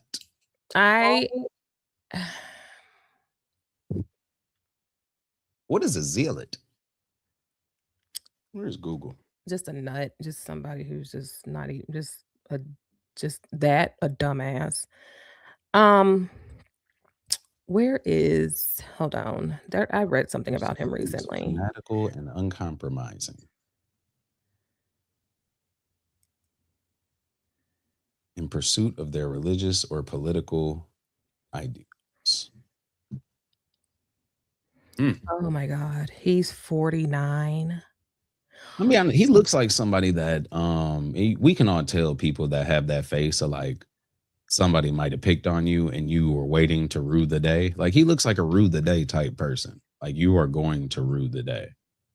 Oh, I can't play basketball with you guys. You are going to rue the day. Like one of them type of people. He is. Oh, that's what it was. That's what it was. I knew. I was like, he did something stupid recently. That's what it was. This is like a major issue or a major breakdown in our climate research. He is making plans to dismantle the National Center for Atmospheric Research. Oh. Yes. So when it comes to climate research, climate change, the data that is needed to track what's happening, yeah. This is the fucker. He announced it on Tuesday night that he is dismantling this.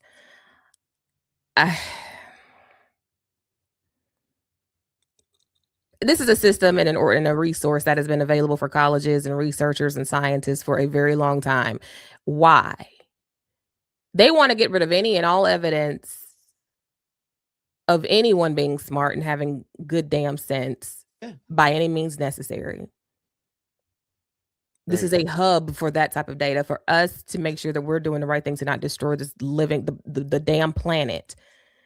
They are a fucking disease. These people weird. Like that's They like are. weather stuff. They had fired all these people that go over to whatever service, but then somebody in Flint stole the transponder or whatever the hell it was that reports to the actual weather service. So it was like a stretch there like 2 months ago where we were just getting inaccurate ass weather reports. Like, and no one really knew the difference unless you like looked at the news and saw what was going on and that somebody broke into that building and stole the shit. And then it was like, damn, well, where are you going to sell a $30,000 piece of equipment at? Like, what?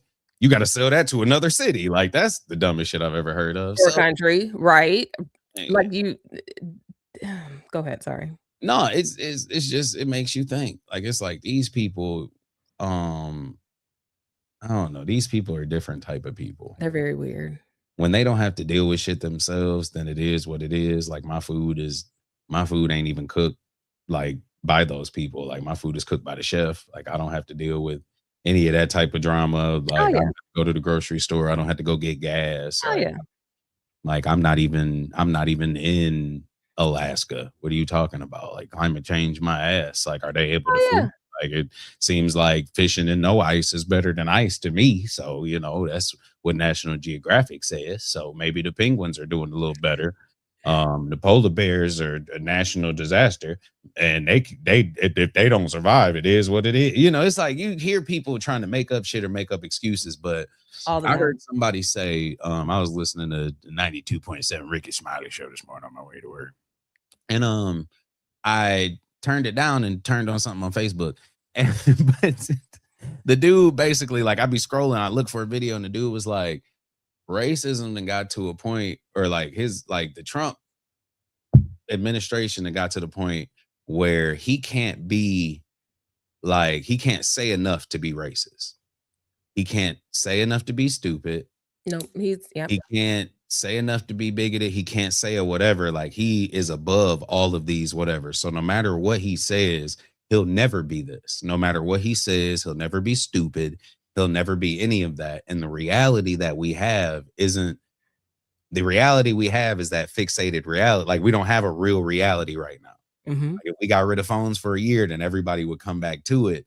You know, if you just tore the towers down and all of this other shit, nobody could log onto this app, and you had to actually talk to your neighbor, and you had to go to the store, and like when people was at the store, that's really when they talk. Because don't nobody talk at the store no more. Like that's really when you ran into people and had conversations back in the day. Yeah.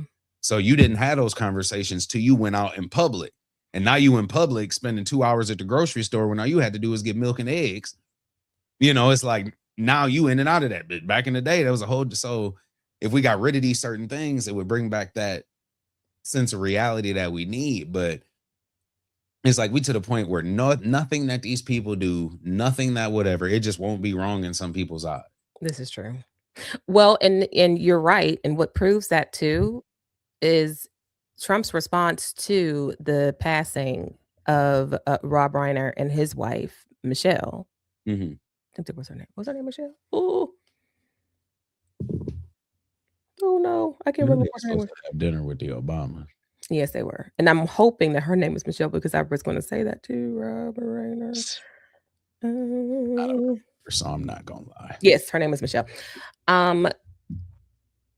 So there were, funny enough, or weird, I don't know, but there were a lot of his supporters who sandwiched his critique and his criticism of his response to Rob Reiner's death, which was disgusting. Absolutely disgusting. That tweet that he made, or his truther, or whatever the fuck it was.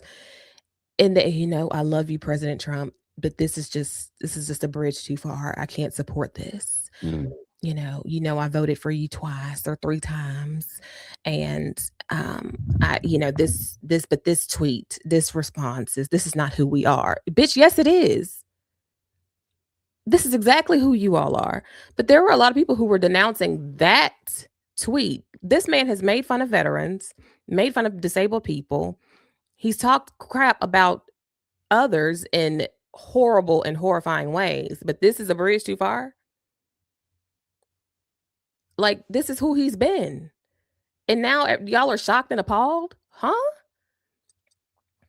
So yeah, there's not enough. And he said it in the beginning. He said, I can unalive someone right here in the middle of Manhattan. And guess what? People will still love me. He did not lie. He did not lie. What you looking at? What are you doing? It's just why. What are you looking at? I'll try. And it just popped. It was like, your clips are done. And I just pressed one button. And because I'm like, it's like we're looking at you, look at the screen, but you're not looking at us. I'm trying to get past this damn clip. Oh. So y'all, we be having fun in here in the morning. Make sure, you know what I'm saying? We're gonna be scheduling some stuff. We're gonna be trying to, all our ideas, we're gonna be trying to actually put to light. Like, we really want to do shit for y'all, do shit for y'all. We really want to do stuff for y'all and have, nice little area where y'all can come to, let out all your frustrations. And you know what I'm saying? We was at the motorcycle club and came in there and somebody pushed. So this is just the clip. I don't know why it popped up, but I couldn't get it off my screen, and it's 43 seconds. So I was trying to figure out how I get it off my screen without sharing it. But this is from the other day. We was at the motorcycle club, and another club came in there, and somebody pushed somebody. Everybody was holding them up. All you heard was, and I was standing there like, oh! I was like, oh, damn. Like, I was sitting there. I was just looking like this. I said, oh, shit. And like, I got on, I thought I was the real, you know what I'm saying? I'm a real. Yeah. So I got my double breast. So I could have whipped out 2 with both of them. I was sitting there. I was like, why did this This isn't my beef. Like, and I just looked. And then, like, basically 10 minutes later, they called, like, where you at? I'm like, I'm at the crib playing 2K. I'm like, I'm playing basketball right now on my Xbox at my house with the door locked. With the door locked. Shout out to Sheena. I was gonna put your profile picture back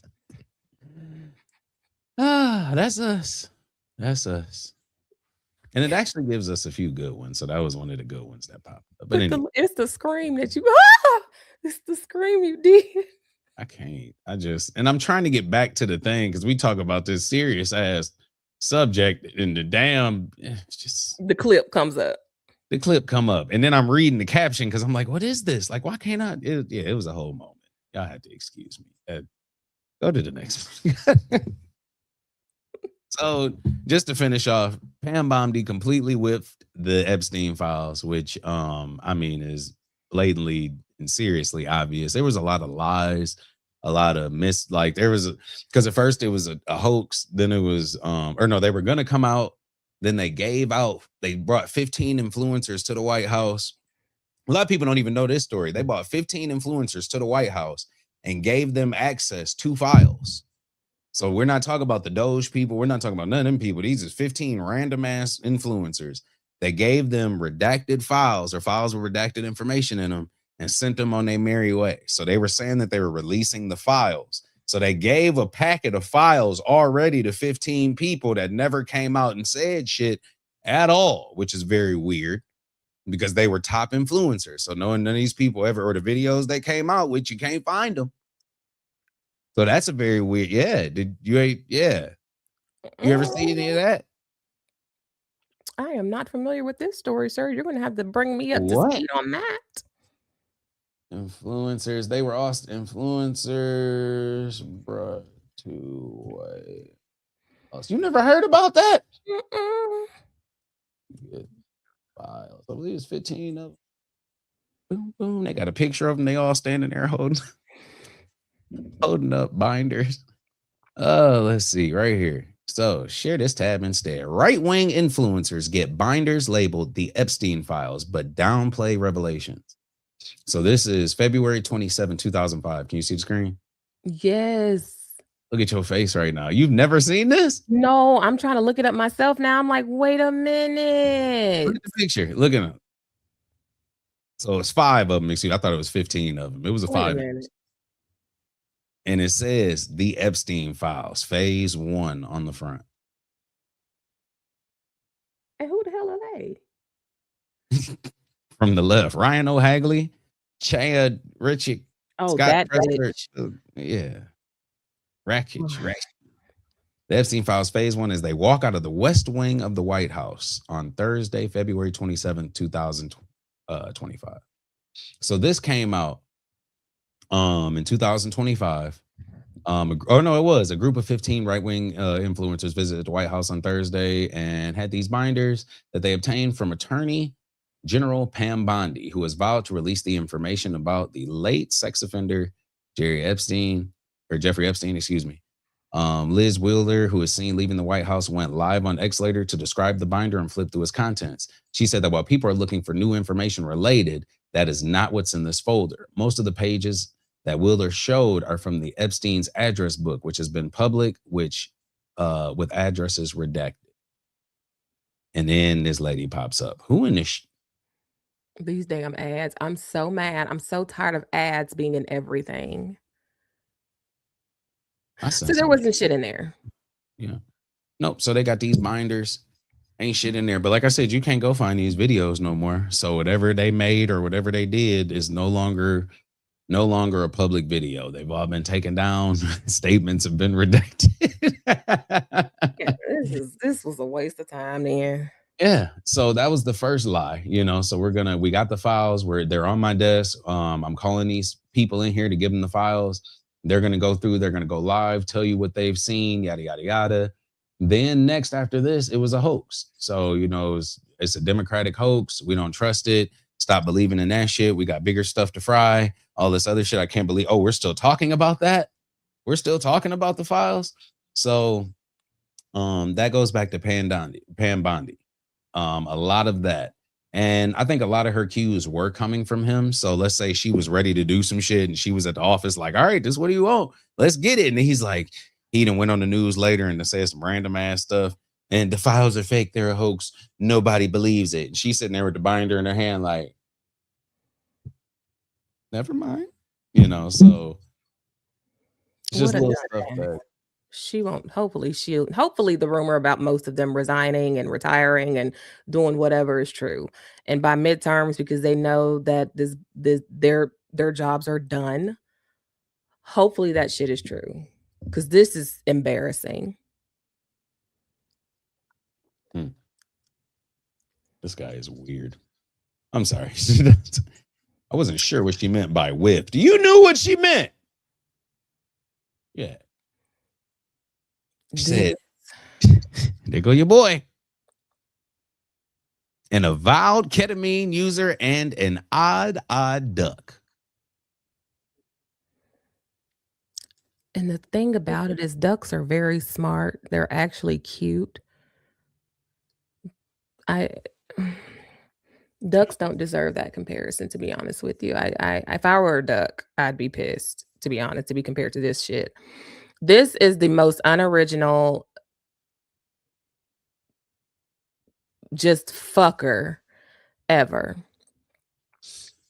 This man's wealth is just but it is not born of any innovative thought processes that he has given. This man has pretty much just thrown his weight around and swindled his way into positions and gotten what he wants just from that. That's it, admirable quality, maybe. But if you're going to, again, I say, use your talents for good. Look at this. Nothing about Tesla is his. Nothing about SpaceX is his. Nothing about Starlink is his. Nothing about Twitter is his.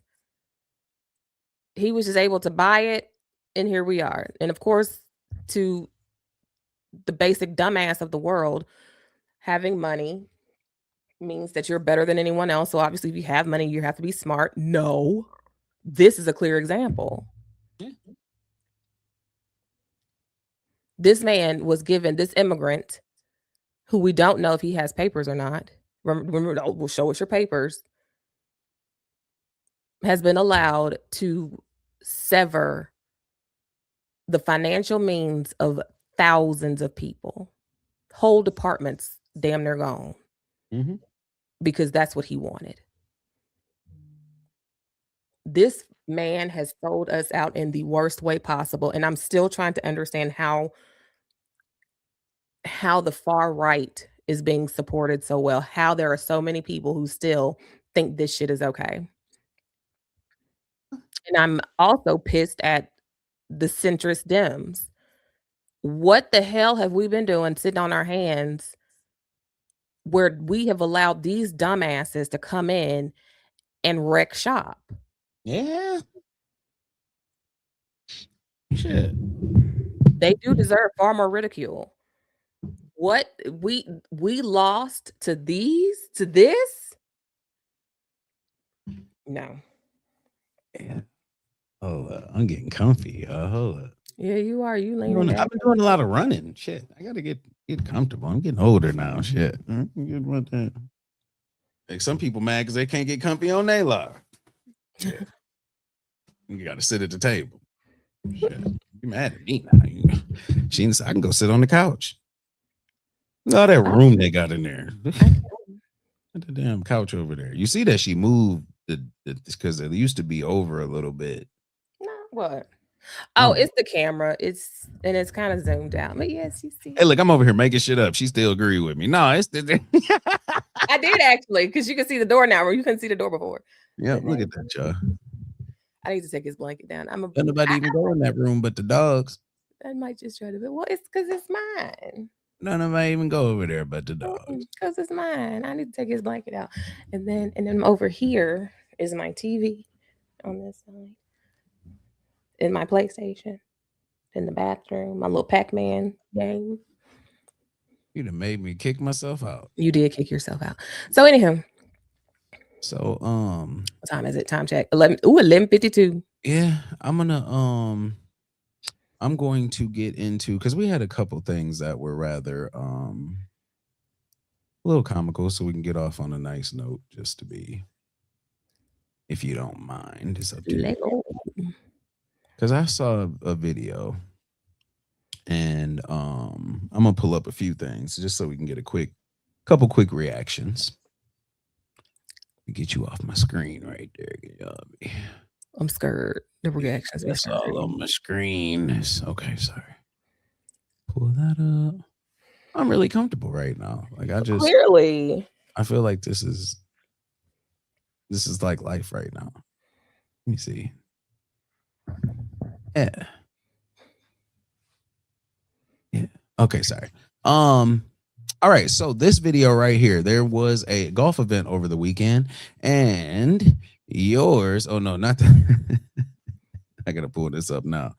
It's a golf event over the weekend. Yours truly. Not wasn't able to attend. Oh my God, he about to put us on a hit list. There it is. I got it right. Yours truly was able to attend, and he did some things that, you know, it's just, if you're gonna be out there, just try to make sure you know what you're doing. Shit, I don't know. Ooh. Hey, Ja Rule, where'd you get those calves from? I gotta ignore y'all right now. I gotta put the thing up. Oh.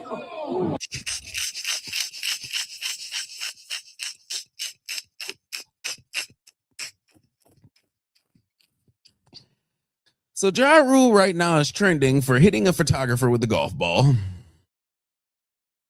Me, myself, I would be very pissed off. Let me tell you why, Sheena. The one time I've been a caddy, I was a caddy for one of the things at they had the Captain's Club, I believe, in Grand Blanc when they used to have the Buick, or what they call it, the Buick Open. They used to have one of the opens here. Shit. Anyway, I used to be a caddy when I was in high school, right? So I've caddied for BJ Singh, like a few different people, and it was what it was, right? But I've never gotten hit with a ball. Pause. And we always was like, whoever would get hit with the ball, you get paid. You know, like they'll come out and give you some cash, like a couple grand, just to be like, yo, like, sorry for hitting you with the ball. Sign this little paper saying that you ain't about to sue or no, you know. But like, I would be so pissed off if I was at a celebrity event, like waiting, Steph Curry or somebody come up. I'm just waiting, like, please hit me with this ball. Pause. Please, please, please. And the one person is fucking Ja Rule. You're muted, just so you know. But the one person is Ja Rule. And they got the damn, he just did the Gyro commercial, so I know he ain't got no damn money. That would piss me off, Sheena. Pissed. You have any comments on Ja Rule?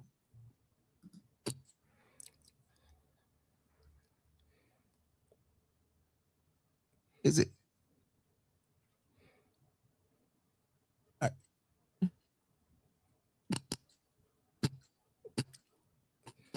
Yo, wait a minute.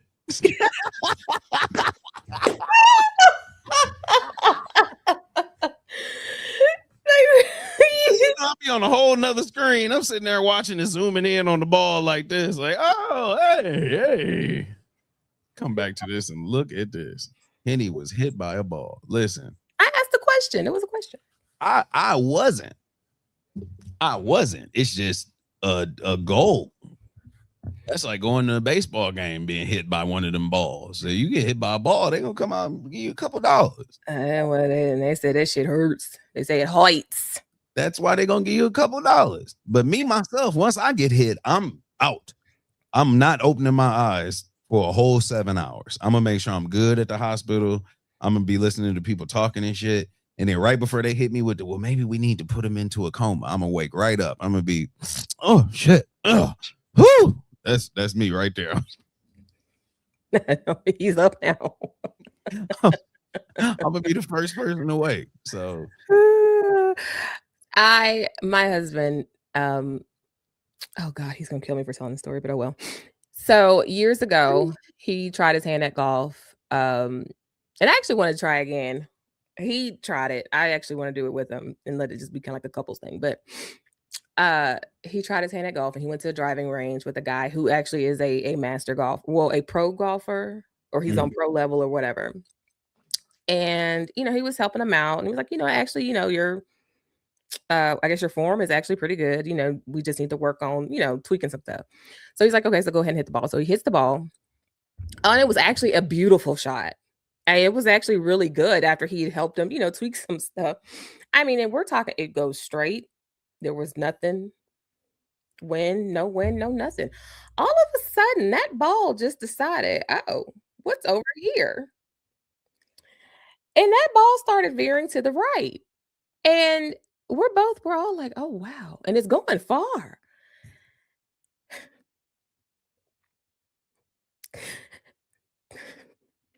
So it goes over that big, tall ass fence, right?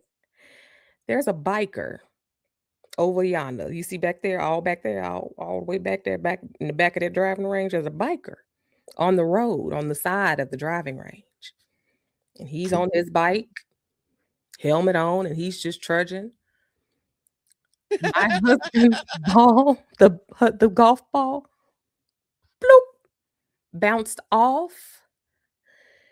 And we were like, I'm positive the earth stopped moving.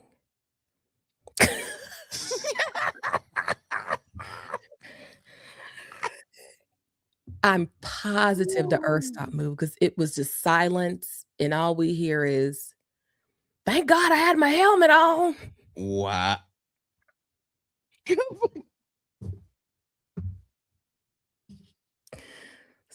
Pause for the men.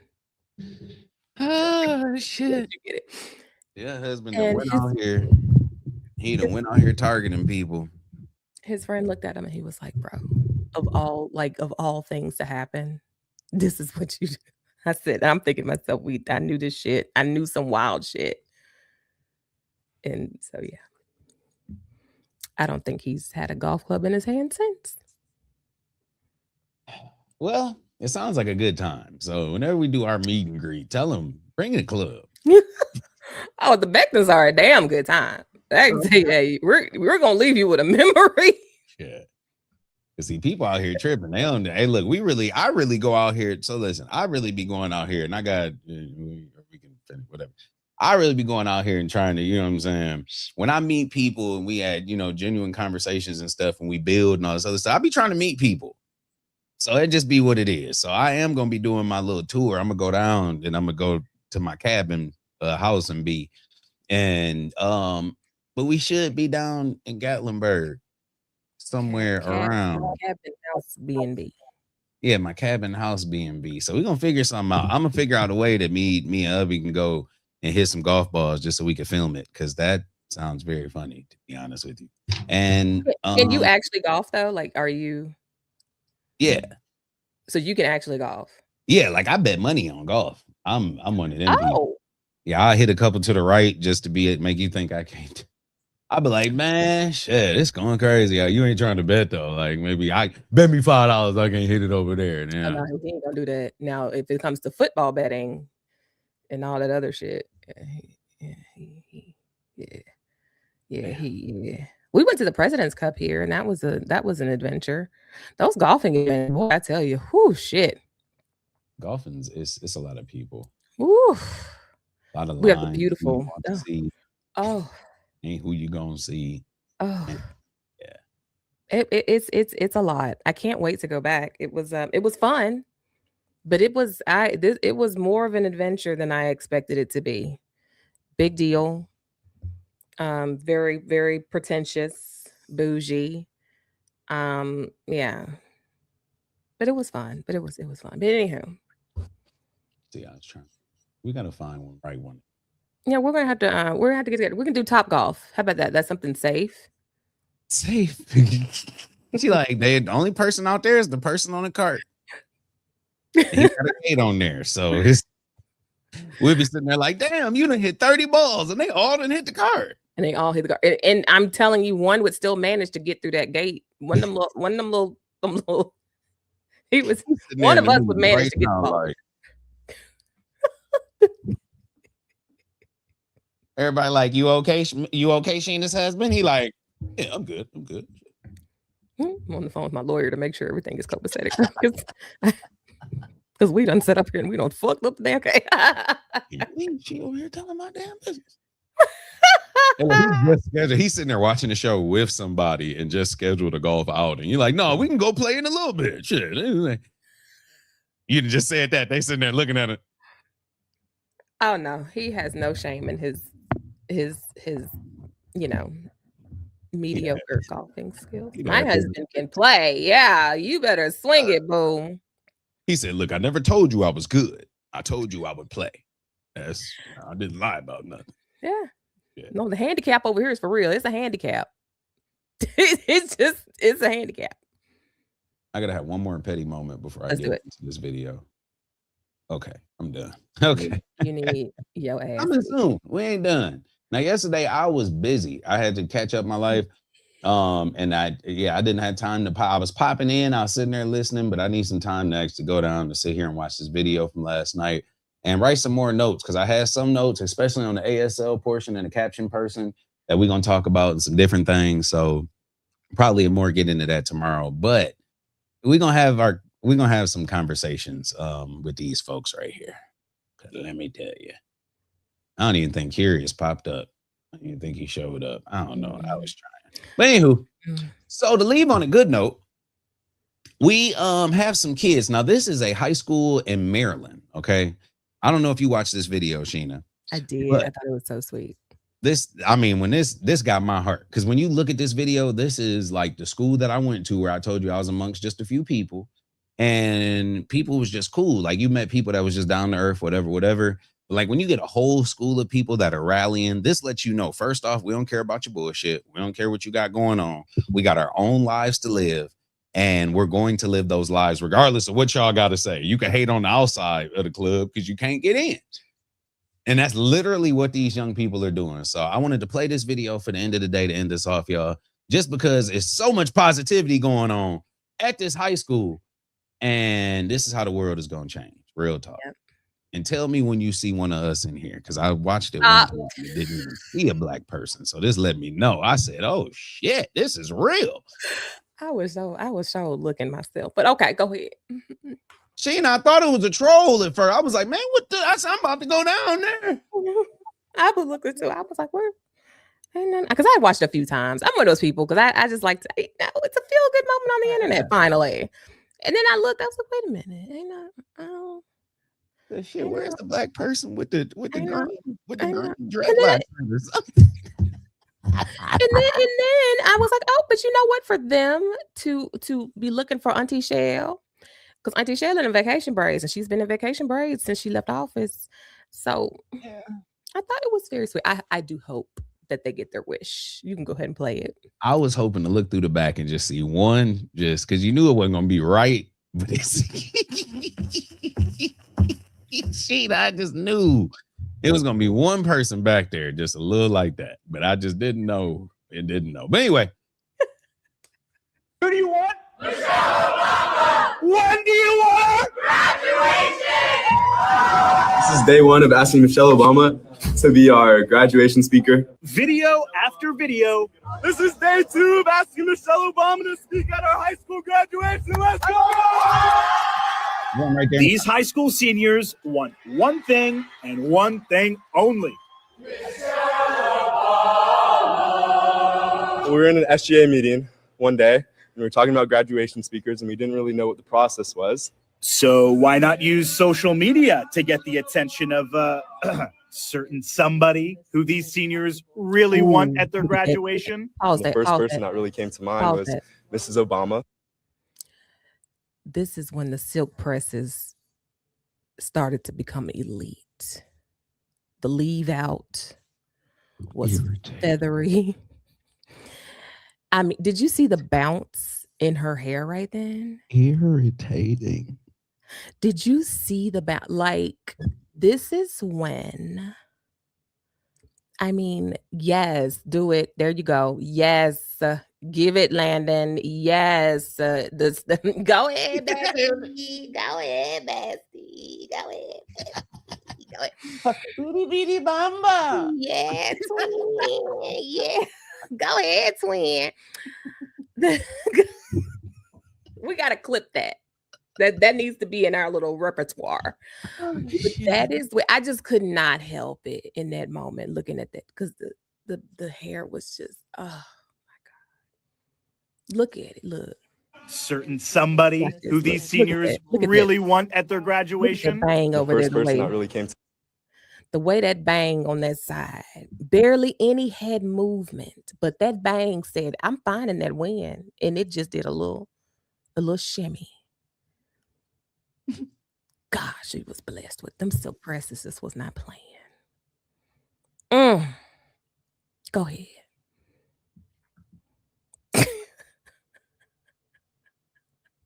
Mine was Mrs. Obama. I'd watched her documentary Becoming recently on Netflix, and he was like, "Have you seen her hair?" And we grew up with her being a great speaker, her really emphasizing youth voices, and I just thought she'd be an amazing speaker, and we'd be honored to have her at BCC. And she lives right down the road, so it's a pretty easy commute to the high school, right, guys? Yeah. Maybe it is the fact that she lives nearby. Maybe it's the millions of views these videos have garnered over the past few weeks, or maybe it's a little anniversary well wish. And it's also a very special day for you, Mrs. Obama. Happy anniversary. Happy anniversary, Mrs. Obama.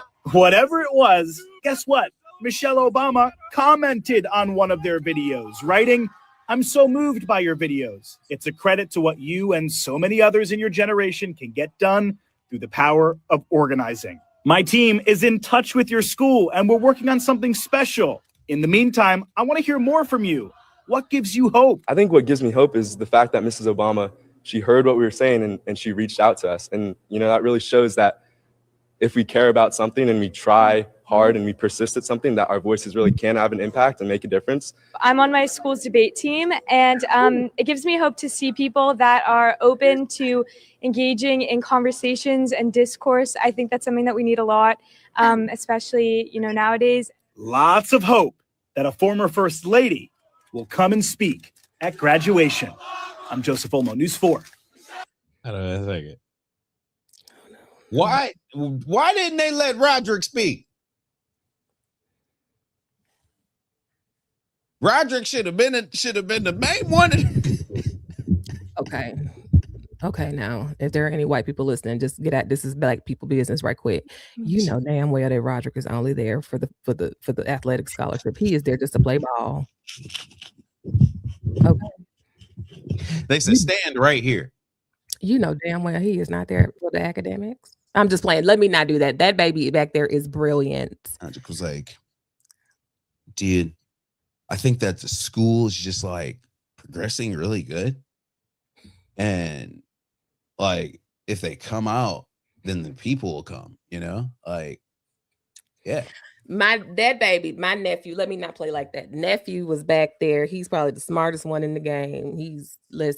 Nephew couldn't speak because he was shy. He was shy about something. Nephew was shy. That's all. He was confused, right? In that. That's something that we need a lot. Oh, and he got a basketball shirt. I was just joking. Okay. We're gonna edit this portion out because I don't want us to be canceled before we even be cancelable. I was really just joking. But bless our no, but that baby, he is genius. He is smart. My apologies. That baby's smart. What time is this? Time was to go. 12. I need a StreamYard tutorial. Come on. All right, y'all gotta shit. Hey, look, I gotta host this. I gotta host the Ham. If y'all in the area, like I said, come to the Hammoney game tonight. I'll be there from 4 all the way to about 9:30. So this the games, just a whole half a shift shit. But they got the games going on today. Like I said, if y'all got some positive attitudes, come up and support the kids. They've been going crazy. The girls team's undefeated, boys team's undefeated. So y'all make sure y'all come check them out. They got the JV coming out too. They went crazy the other day and came back against Bendel. It was a nice game. So y'all gotta make sure to. I'll be watching so many damn games. I don't know. Was it the day before? I don't know. But just come out and support the kids. Yeah. I shouldn't have to beg nobody to support nobody. We really shouldn't. We do need to support our babies in their athletic endeavors a little bit more and their academic endeavors. Yes. Oh, speaking of academic endeavors, can you put up my baby's picture that she did of Tyler the Creator? Did you send it to me? I am. I'm gonna send it really quickly. I'm very proud of her. They had an art exhibit at school the other day, and she displayed her art. She is an aspiring artist. She loves her work, very talented. And I will have to send you. So, and also something else that she's working on she's in honors art. One thing that they allow the honors art kids to do is to, like the ceiling tiles at school, they get to paint their own ceiling tiles. So when you go into the halls, there's a ton of tiles that are beautifully created. And they allow the babies to do a tile of something that they love. And she's a big Tyler the Creator fan. And she has drawn, that's her favorite album is Igor. And so that is her picture of Tyler the Creator, a portrait. There's a sculpture that she did of, I can't remember what this character's name is. She does these funky little emo characters. But she's super, super talented. I love her cartoon drawings. I just think they're adorable. So, and I'm very proud. You can just show the Igor one. That one Tyler the Creator one, or whatever. Hold up. Now, before I show her artwork, well, I'm gonna show your daughter's artwork first, and I'm gonna show y'all just. Actually, no. Let me show you. I'll show you because I'm gonna be playing around with my shit. I'm gonna show y'all afterwards because I got to see what you know. But okay, so this is the one where you said she draws. This is just a random drawing that she did that is posted in her school. I was like, oh, okay, that's okay. Then she has a sculpture, which is the one that you just saw. You can turn the volume off on that one. Oh, that is her portrait of Tyler. Like what? What? I said you did like what? So I thought that was pretty cool. And supporting children's artistry. And I was like, oh. Your daughter gonna be on like them TikTok videos doing them like little pieces of sand, throwing the sand everywhere, and we just be sitting there watching, like, what is she throwing all this sand for? And then at the end, she gonna take it and be like, and then like it got a picture on there. I don't know how to because it's something about people that see that. Like I could never do nothing like this. So it's something about people that can see that before they start and know that that's where they're going. That's different. And this was a sculpture. And then she did a cake. A slice of is the cake? There's a slice of cake somewhere that she drew, that she did a sculpture of too. And I was like, oh. So this was some sculpture. I was like, oh, okay, this is different, but this is cute. Okay. But anyway. Okay. Hold up. Yeah. Stop sharing. Hold up. Putting too much of my damn screen on here. Y'all be all in my shit. I like it. I like it. Also, shout out to because it popped up in my thing. Shout out to Boston George. Bro called me last night and was talking. He said, I had to pop in on you the other day. I was looking for you. Yes. That's my guy. So shout out to him. And shout out to all of y'all that's been in here watching us. Now, I do want to pull up some artwork that I just came across today. This isn't my work, but it is the work of my new profile picture. So it's putting up. First of all, Manasseh Johnson is a terror with artistry. Oh my goodness. When I tell you every picture they do is freaking hilarious to me. I got a whole list of them. I am in love with that. What did they do the other day? I got a whole list of them. I'm telling you. I can't. Yeah, and like I said, I got ammo just in case. Ain't never gone. We ain't never gonna. I be with it. I be with it. Oh, did we talk about? I be with it.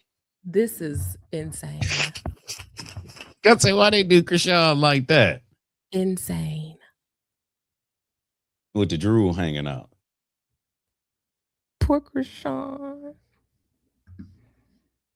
Hold, baby. Another example of ability wasted. Because that little girl would have been Isn't it? running next to Shikari. That little girl's a track star. Yes. Track star. For real. For real. Shikari in that full leg 100-meter relay, whatever the hell. So, but anyway, you got anything else you want to say to people before we get out of here? I gotta have me a couple. But did we have anything for council? No. For who? City council. I was gonna say, honestly, I was just gonna get into it tomorrow. Once I had it, because I didn't really have a chance to really kind of glance and do whatever. So I gotta let that. I didn't either. Oh, can we try this real quick? What is it? Can I try to share screen? Because there's not that many people in here. Let me use y'all as guinea pigs real quick. I'm gonna try to share that video from yesterday. Oh God, share screen. See if it pop up. We'll see if this gonna do it.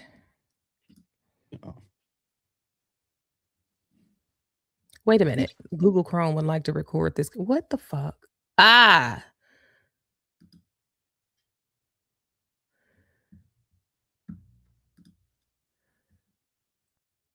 Oh shit.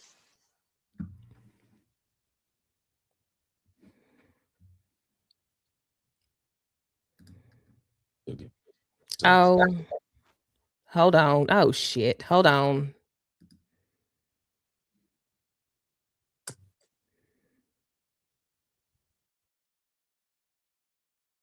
You done broke it. She done broke it.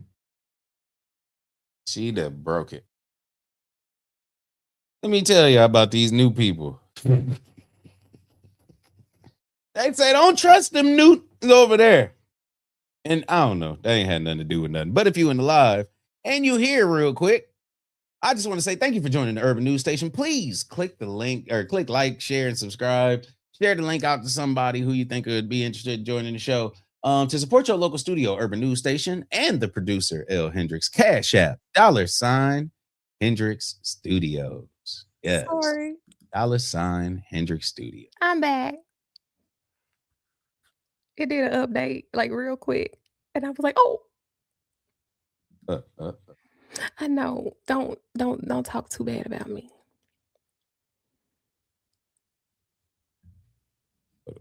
You still trying to pull it up? Yep. Oh, this is what you were talking about.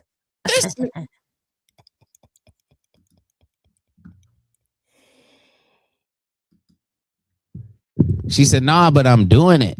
Hold on. Wait a Nope, minute. wrong one. Now you on Google. Somebody You look can at see this. it. Yay! Wait a minute, but that's okay. That's okay. That's okay. That's okay. Because I can go right to it. I remember where it was. You're gonna have a commercial that play. Is the volume up? You got to hit the volume button. Let me see. Oh, the volume is up. Yeah, that's just you. Yo, So what am I doing? your computer do not like you. Let me see. Audio cancellation, reduce background, automatically adjust volume, such as such. Visual effects, recording. You would have to go to shit. I gotta look at this setting for that. Is there something here? No. Full screen. Remove. So I don't know what that's about. I have to look because it's probably a setting that you gotta change. I could have sworn I just did that because it just that was a part of the whole update. Was it allowing me to use the audio and the video? Let's see. That's only giving me a few settings right now to look through. Yeah. We'll have to look at it because yours, like if I go to share screen, like at that bottom, if I hit that plus sign at the bottom, Okay. and then hit share screen, Yeah. Oh, what is making me stop? Hold on. Oh, that share screen at the bottom. Yep, hit share screen, and then whatever Chrome tab you were on, hit Chrome tab right there. Okay, and share that. And then hit. Hold on, no, it's right there at the bottom. No, go back. That's where it is. Go back. Exit out of it. Remove it. All right, go back into present. Bring it back up again. Hit share screen. And then are you where it says Chrome tab? Yeah. All right, press the Chrome tab, and then right above share, right before you hit share, it says also share audio tab.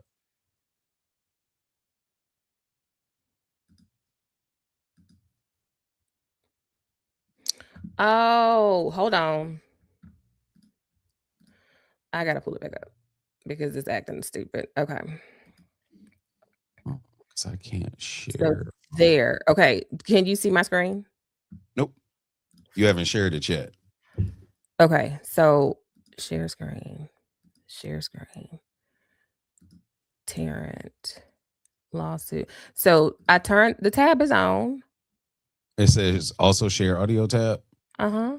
Okay, try it now. Call Morris There it Jenkins. goes. Random spoons. Video from Tarrant County Commissioner's Court captured We the can hear it. that escalates Oh quickly. shit. A public Yay. Okay. meeting, a pastor in the audience, and a sharp exchange with Tarrant County Judge Tim O'Hare. The video begins as Bishop Mark Kirkland reacts audibly as he walks up to the podium. Lord, I live in America where people cannot clap. That is insane to me. You can sit down if you would like to. Sit down. Your time is done. Sit down. Go. Kirkland turns to sit down. The judge continues addressing him. There's not going to be commentary from you on everything out of the audience. I'm the one talking now. There's not going to be. Remove him from the room. Moments later, video shows Kirkland being escorted out of that meeting. Kirkland says what happened at that December 9th Commissioner's Court meeting left him stunned. I was dumbfounded. I was at awe. I felt scolded, belittled. His spokesperson insists Kirkland followed the judge's instructions. He continued to go after Bishop sat down. Kirkland has now filed a lawsuit against Judge O'Hare seeking $250,000 in damages, alleging his First Amendment rights were violated and that the judge overstepped Texas law governing public meetings. Decorum rules give the county judge broad authority to interrupt or remove a speaker for violating decorum or at the judge's discretion. State law, however, says a governmental body cannot prohibit public criticism. That's not your playpen. That area, that courtroom belongs to the citizens of this county. In a statement to WFAA, Judge O'Hare's chief of staff says the judge is a firm supporter of the Constitution and that Kirkland was removed for repeatedly violating the court's decorum policy, adding this lawsuit will be vigorously defended. In Tarrant County, I'm Adriana Delb. Yay. These people crazy. Oh yeah. That's wild. Shit. Anyway. Anyway, what time is it? Okay. Oh shoot. Don't tear up the phone, Sheena. Okay. Well, that's all I have for today.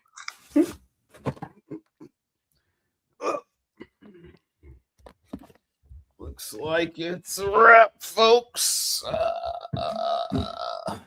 Don't forget. What's the best nation in the world? That's what make America great, man.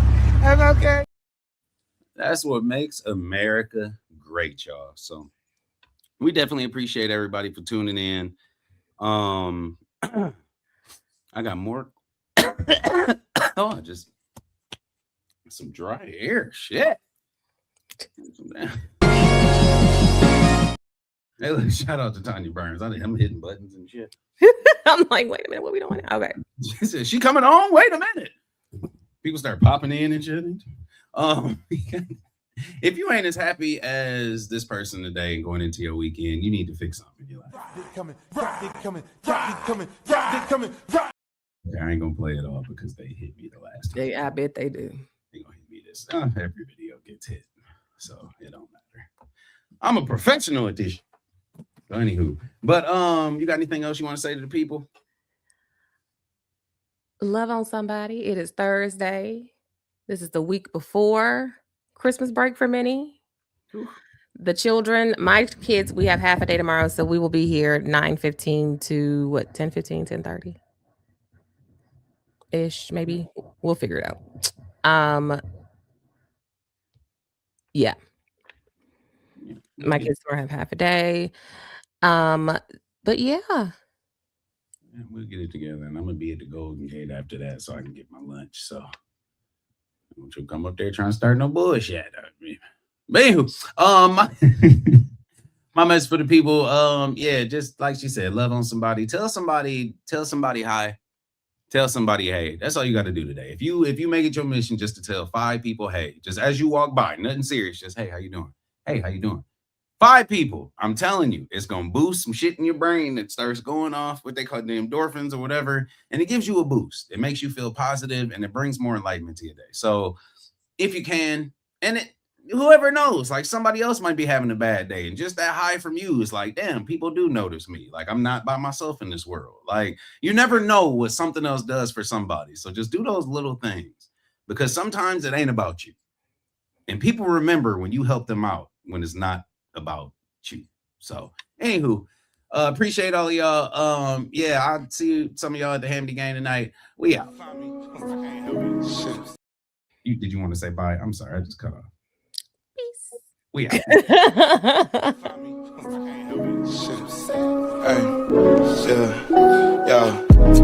Tropics, I wanna fly to the tropics. I wanna go to a place so remote. Niggas thought I went ghost, they don't know where to find me. I'm finna hop on a boat and take my black ass to the coast to go get a taco. Crazy as hell, think it's a joke. Then I'm sending shells of this carne asada. Baby, no problem. Shit, gotta talk my shit, cause nobody do it for me. I'm about to flood my wrist. I'ma hit you in the morning. I'm about to board my trip.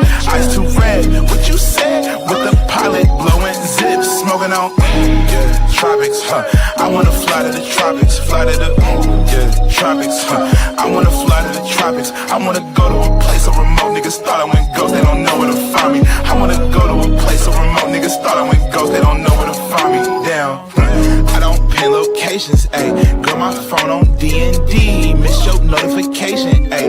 And it's been like that for weeks. I don't plan on